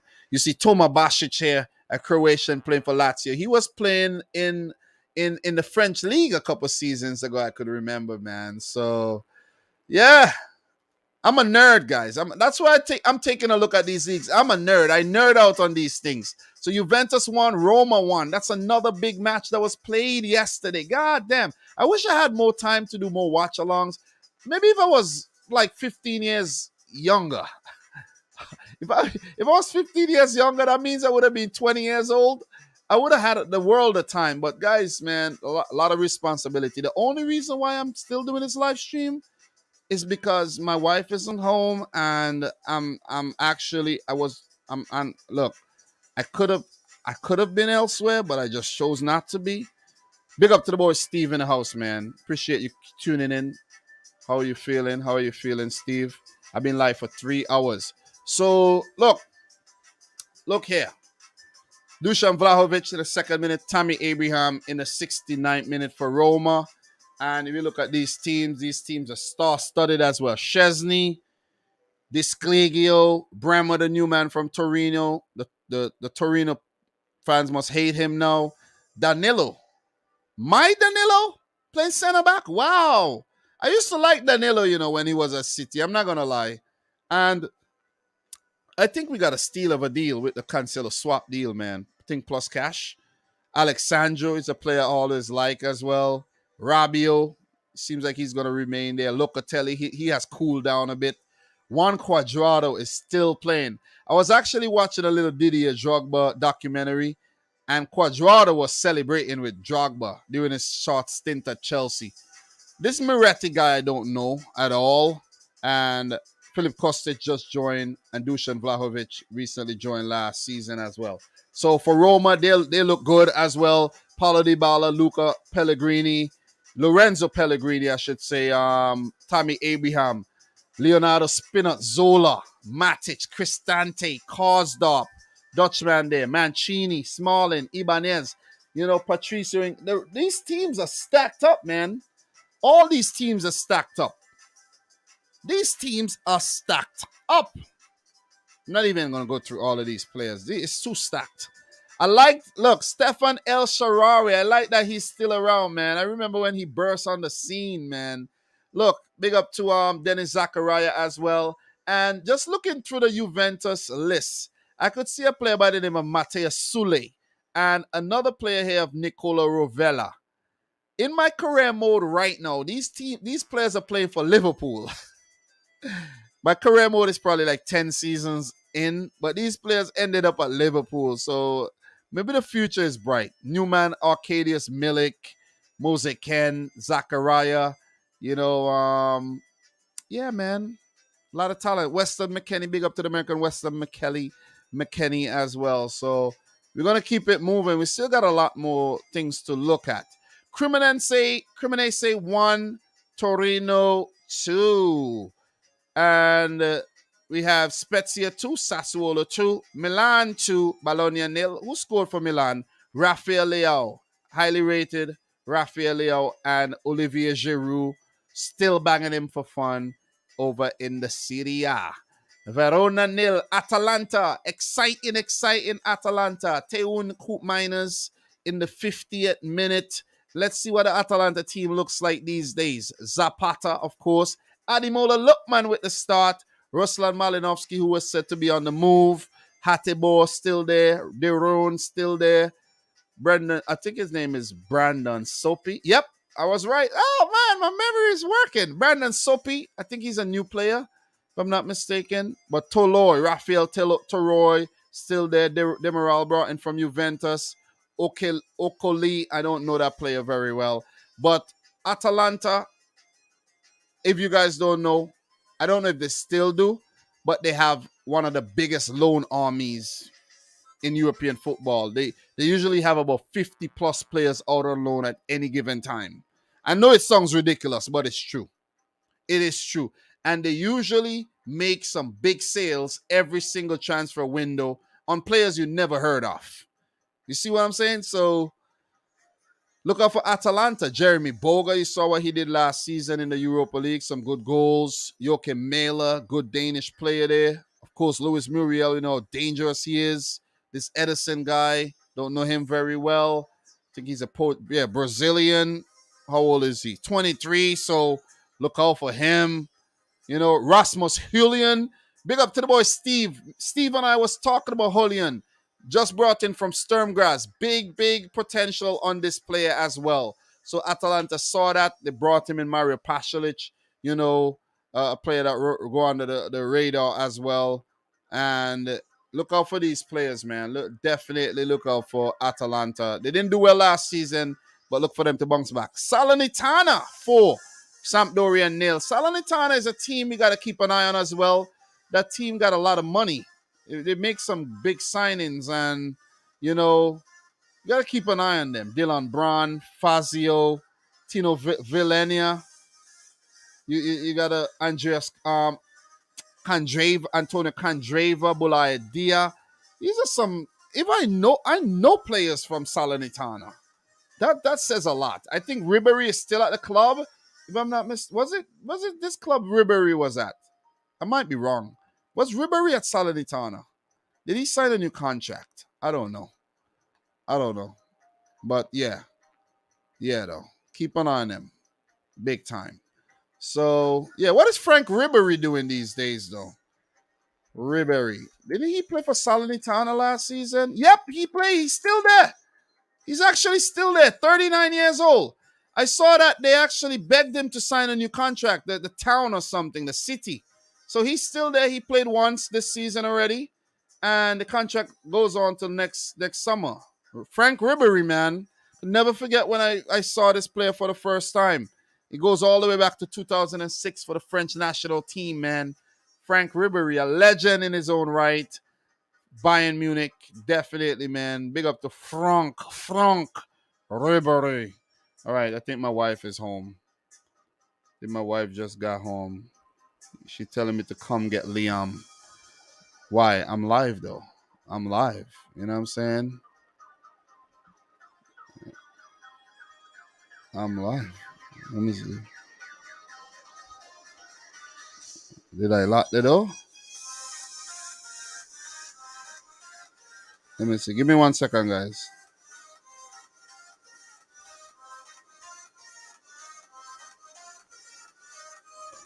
Yeah, I didn't hear anybody come in the house though. Someone could have came in and just, but yeah. But yeah, man. Let's continue. Lecce 1, Empoli 1, Fiorentina nil, Napoli nil. So what we got coming up on match day 4? Any big games? Let me see. Any big games? Atalanta versus Torino potentially. Um,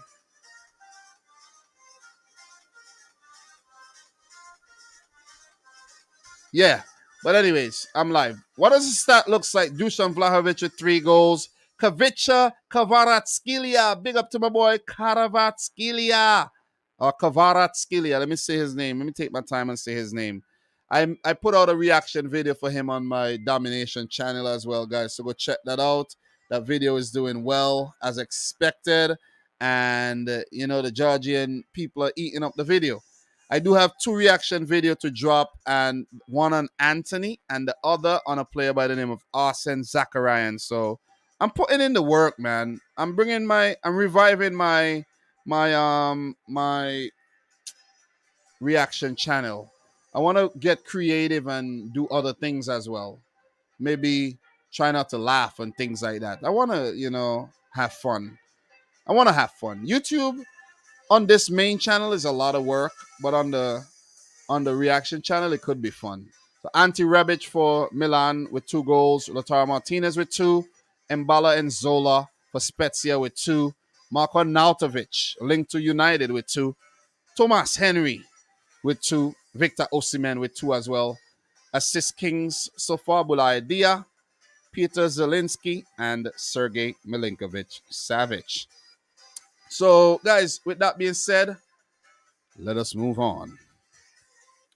Let us see what the French league looks like. Ligue 1. Ligue 1. Okay? League. I don't want to lose my voice. I don't want to go super, super long and lose my voice. So I'm not going to go deep into the French league, guys. Just want to keep it real. Let's take a look at the standing. Of course, PSG's on top. Perfect. Marseille, perfect. Lens, perfect. Give it up to Lens, though. They got promoted a few seasons ago. And let me show you something, right? Let's check 2020, 2019-20. Where was Lens? Nowhere. You see that? Nowhere. 2021. I think that's when they came up. Yep, 7th. They invested a lot of money, 57 points, right?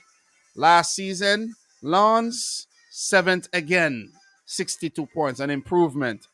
2022-23, Lens, 3rd. So they could be going towards, could be Champions League, it could be Europa League, it could be Conference League. So keep an eye on Lens, so let me see something.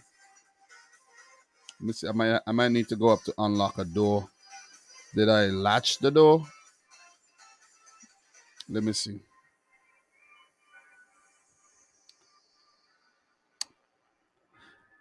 But anyways, man, let me see. Let me see. Give me 1 second there, guys. Okay, I'll be back. I'll be back, guys. I'll be right back. Don't go nowhere.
Right, I'm back, guys. I'm back.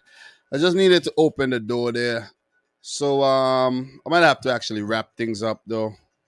Definitely gonna have to wrap things up. Everyone's home now. The boy Liam is home to cause menace in the house as well.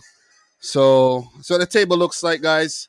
Marseille doing well, PSG doing well, Lyon not doing too bad, Lorient as well, good start. It's important to get a good start. Lille, goodish start, but it did get battered by PSG, I saw though. Let's check Lille, and you'll see right here. Well, was it 7-1, man? That's ridiculous. 7-1. Mbappe hat-trick, Messi, Hakimi, Neymar. That's embarrassing for a team that recently won Ligue. That's very, very embarrassing though. So wasn't that Gaultier coming up against his old team, smashing him? Come on, man. Embarrassing stuff. Embarrassing. Ligue, it's a good league to watch if you're looking for talent, to be completely honest. But come on, man. We know PSG is gonna win the title again. Let's see if Marseille's gonna say what's up, because Marseille's been making some good signings. That's what I could say. Marseille are doing some good business. As for Lyon, they hopefully for them they compete. Are we gonna see a team like Lens do well this season and put up a title challenge? You know what I mean? I could see Auxerre doing well. Good on them. Let me see what else. Clermont Foot. Clermont Foot is a team that I like. They got promoted and did well last season. And Monaco struggling a little. Four matches, 5 points. You could see, big up to Strasbourg, Steve in the house. Strasbourg not doing too well. And at the bottom here, new boys, Ajaccio, Reims struggling, Nice are struggling big time, and Angers struggling. So, yeah. So wait, I know Ligue 1. Wait, Ligue 1 always had 20 teams, or did they have 18 teams? They always had 20 teams, right? They always had 20 teams. So, but why are they changing it? Why the colors? The colors change. That's why it confused me at the bottom there, right? Why does it have 4 relegation places? Steve, you might know more about what's going on here. Are they going to change the relegation to 4 teams? Are they actually changing it to 4 direct relegated teams? Is that what it's doing? Talk to me, Steve. Why is there 4 teams there though? I know they have a it confused me. I know it's 20 teams, but I know they have a playoff as well. Are they getting rid of the playoff for the 18th place team and adding 2 direct relegation spots? 2 automatic promotion. Oh, okay. Okay, so 2 automatic promotions from Ligue 1 this season, Ligue 1. And what about the other 2? The other 2 would actually be what? So they need to delegate more teams to shrink it next. Oh, they're getting rid of the playoff for this season. So wait, what is it? 4 teams getting promoted? I don't know. I gotta look at it. I gotta look it up. But not very important to actually look at right now though. To be completely honest, if I'm being real there. So I need to close out a few things. My stream is actually saying that it's losing some signal. So I gotta close out a few tabs. All right, we're good now. But guys, if you haven't yet liked the video, make sure you do so. We'll definitely appreciate that. Look, I'm gonna land the plane, but before we do, let's take a look at just go back and take a look at the stats. Neymar with 6 goals, Kylian Mbappe with 4, Florian Sotoka with 3, Florian Balogun from Arsenal with 3, Messi with 3, Nuno Tavares got 3 goals, Tete with 3 goals. In terms of the assists, Neymar got 6. God damn, Neymar. You're doing a goddamn thing. How many assists does Messi have? Messi got 2. Nuno Mendes 2. Not even going to go through all of these names right about now, man. But look, in terms of the matches, let's go through the matches. PSG 1, Monaco 1. What a result. God damn. PSG very, very inconsistent. Kevin Volland and Neymar penalty. Wait, was Mbappe on the field when Neymar took that penalty, though? Let me see. Mbappe. He didn't play? Oh, yeah. Mbappe was on the field. I guess he's not on penalty duties now. But yeah, I didn't really look into the whole Neymar Mbappe thing though. I really didn't. So Reims won, Lyon won, Moussa Dembele, Jonia Ito. Yo man, Jonia Ito is a hell of a player. That Japanese international. I didn't even know he was playing for Reims. Troyes 3, Angers 1. Big up to Troyes. That's my sister club. So big up to Troyes. Marseille 3, Nice 0. Big win for Marseille, who scored in that game. Alexis Sanchez, wow, with the brace, and Nuno Tavares, wow. Whoa! Montpellier 7, Brest 0. Goddamn. Lorient 2, Clermont-Foot 1. Who scored in this game for Montpellier? Faitout Mawassa. Steve, we were talking about Faitout Mawassa recently, right? Wabi Kazri is at Montpellier these days. He left Saint-Etienne, huh? And Valère Germain plays for Montpellier these days, huh? Oh, man, I didn't even realize that. So, yeah, not going to go too deep in that. Nantes 3, Toulouse 1, Lens 2, Rennes 1, Auxerre 1, Strasbourg 0, and Ajaccio 1, Lille 3. Who scored for Lille? Jonathan Bamba is still there. Where's Jonathan, what's his name? Jonathan David. Jonathan David, he's still there. I thought Jonathan David would have got sold this summer, though. He's still at Lille. But who else does Lille have to sell, though? Who else do they have to sell? They just keep selling, man. They just sell. And if you look around and see who all they sold, they made a ton load of money. They're just lining up players to sell, man. You know, so keep an eye on Lille. All right? Keep an eye on them. So let's move on, though. Let's move on. Big up to everybody still in the chat. Let's take a look at the Bundesliga. And then after the Bundesliga, we'll call it a day. I would like to stay longer and talk about other leagues, to be honest.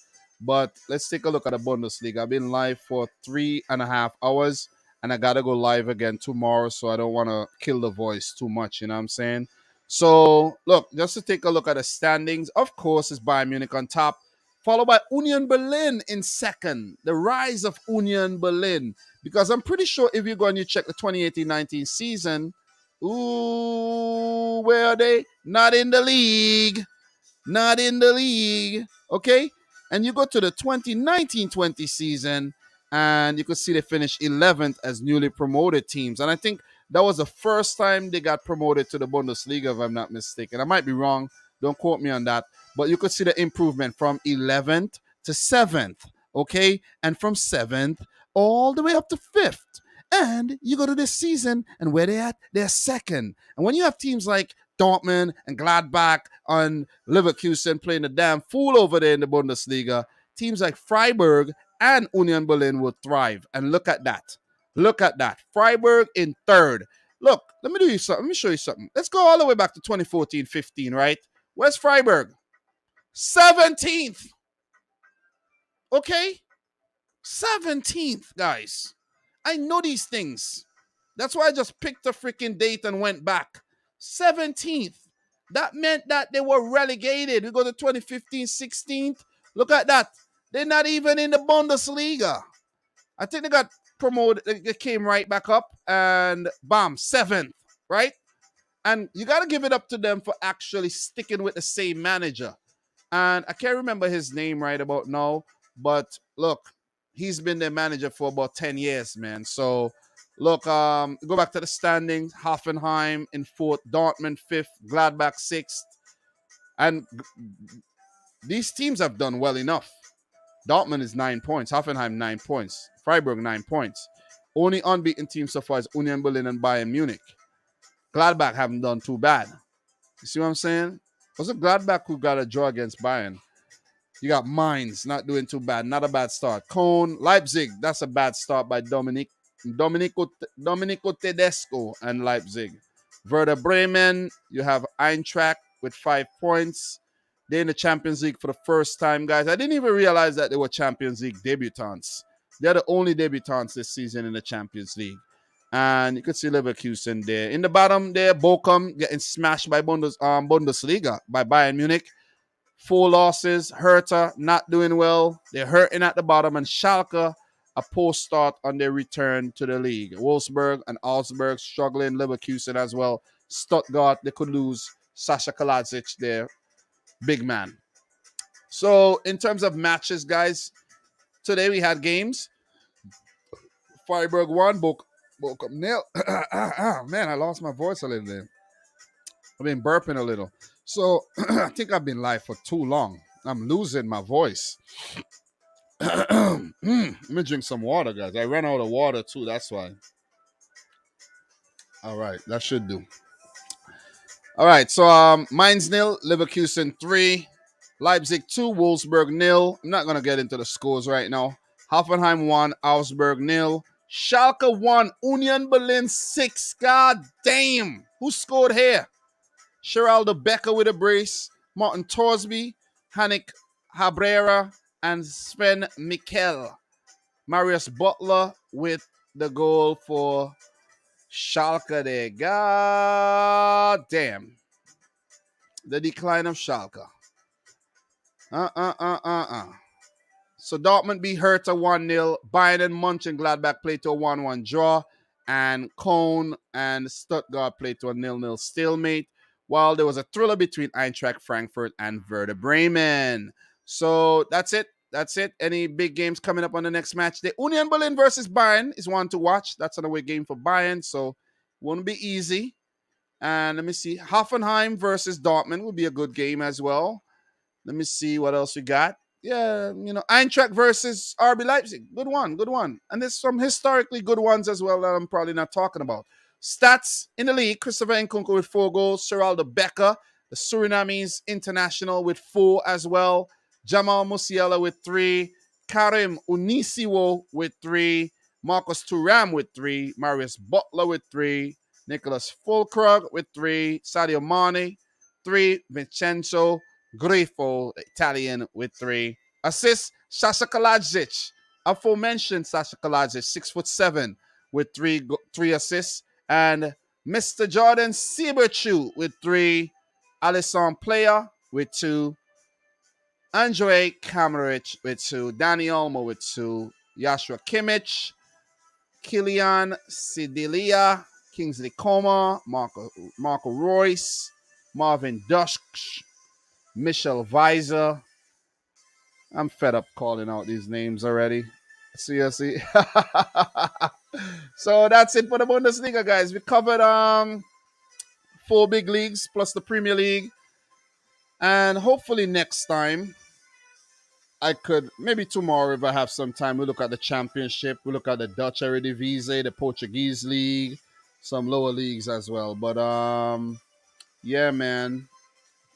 It was fun, guys, doing this marathon live stream, 3 hours, 37 minutes. And, big up to Lego Dude, the great stream Dom. You got to put in the grind, man. It's all about the grind. You ain't going to get no reward if you don't grind. You see what I'm saying? If you don't grind, you don't get the reward. Just remember that. Just remember that. You can't expect things to just fall in your hand. It's not going to happen. You have to grind. With anything in life, you got to put in the time. You got to put in the grind. Or else you won't, reap the benefits. You might get lucky, but you know what I mean? Sometimes it might be too good to be true and it won't last long. But if you put in a grind, like I've been putting in over how many seasons? Since 2017, 5 years, it becomes easier. But at the same time, there's still a lot of hard work that goes into this. So, guys, thanks a lot for tuning in to yet another one. If you're watching a replay, appreciate it. And from your boy, Dominic Rich, until next time, peace out.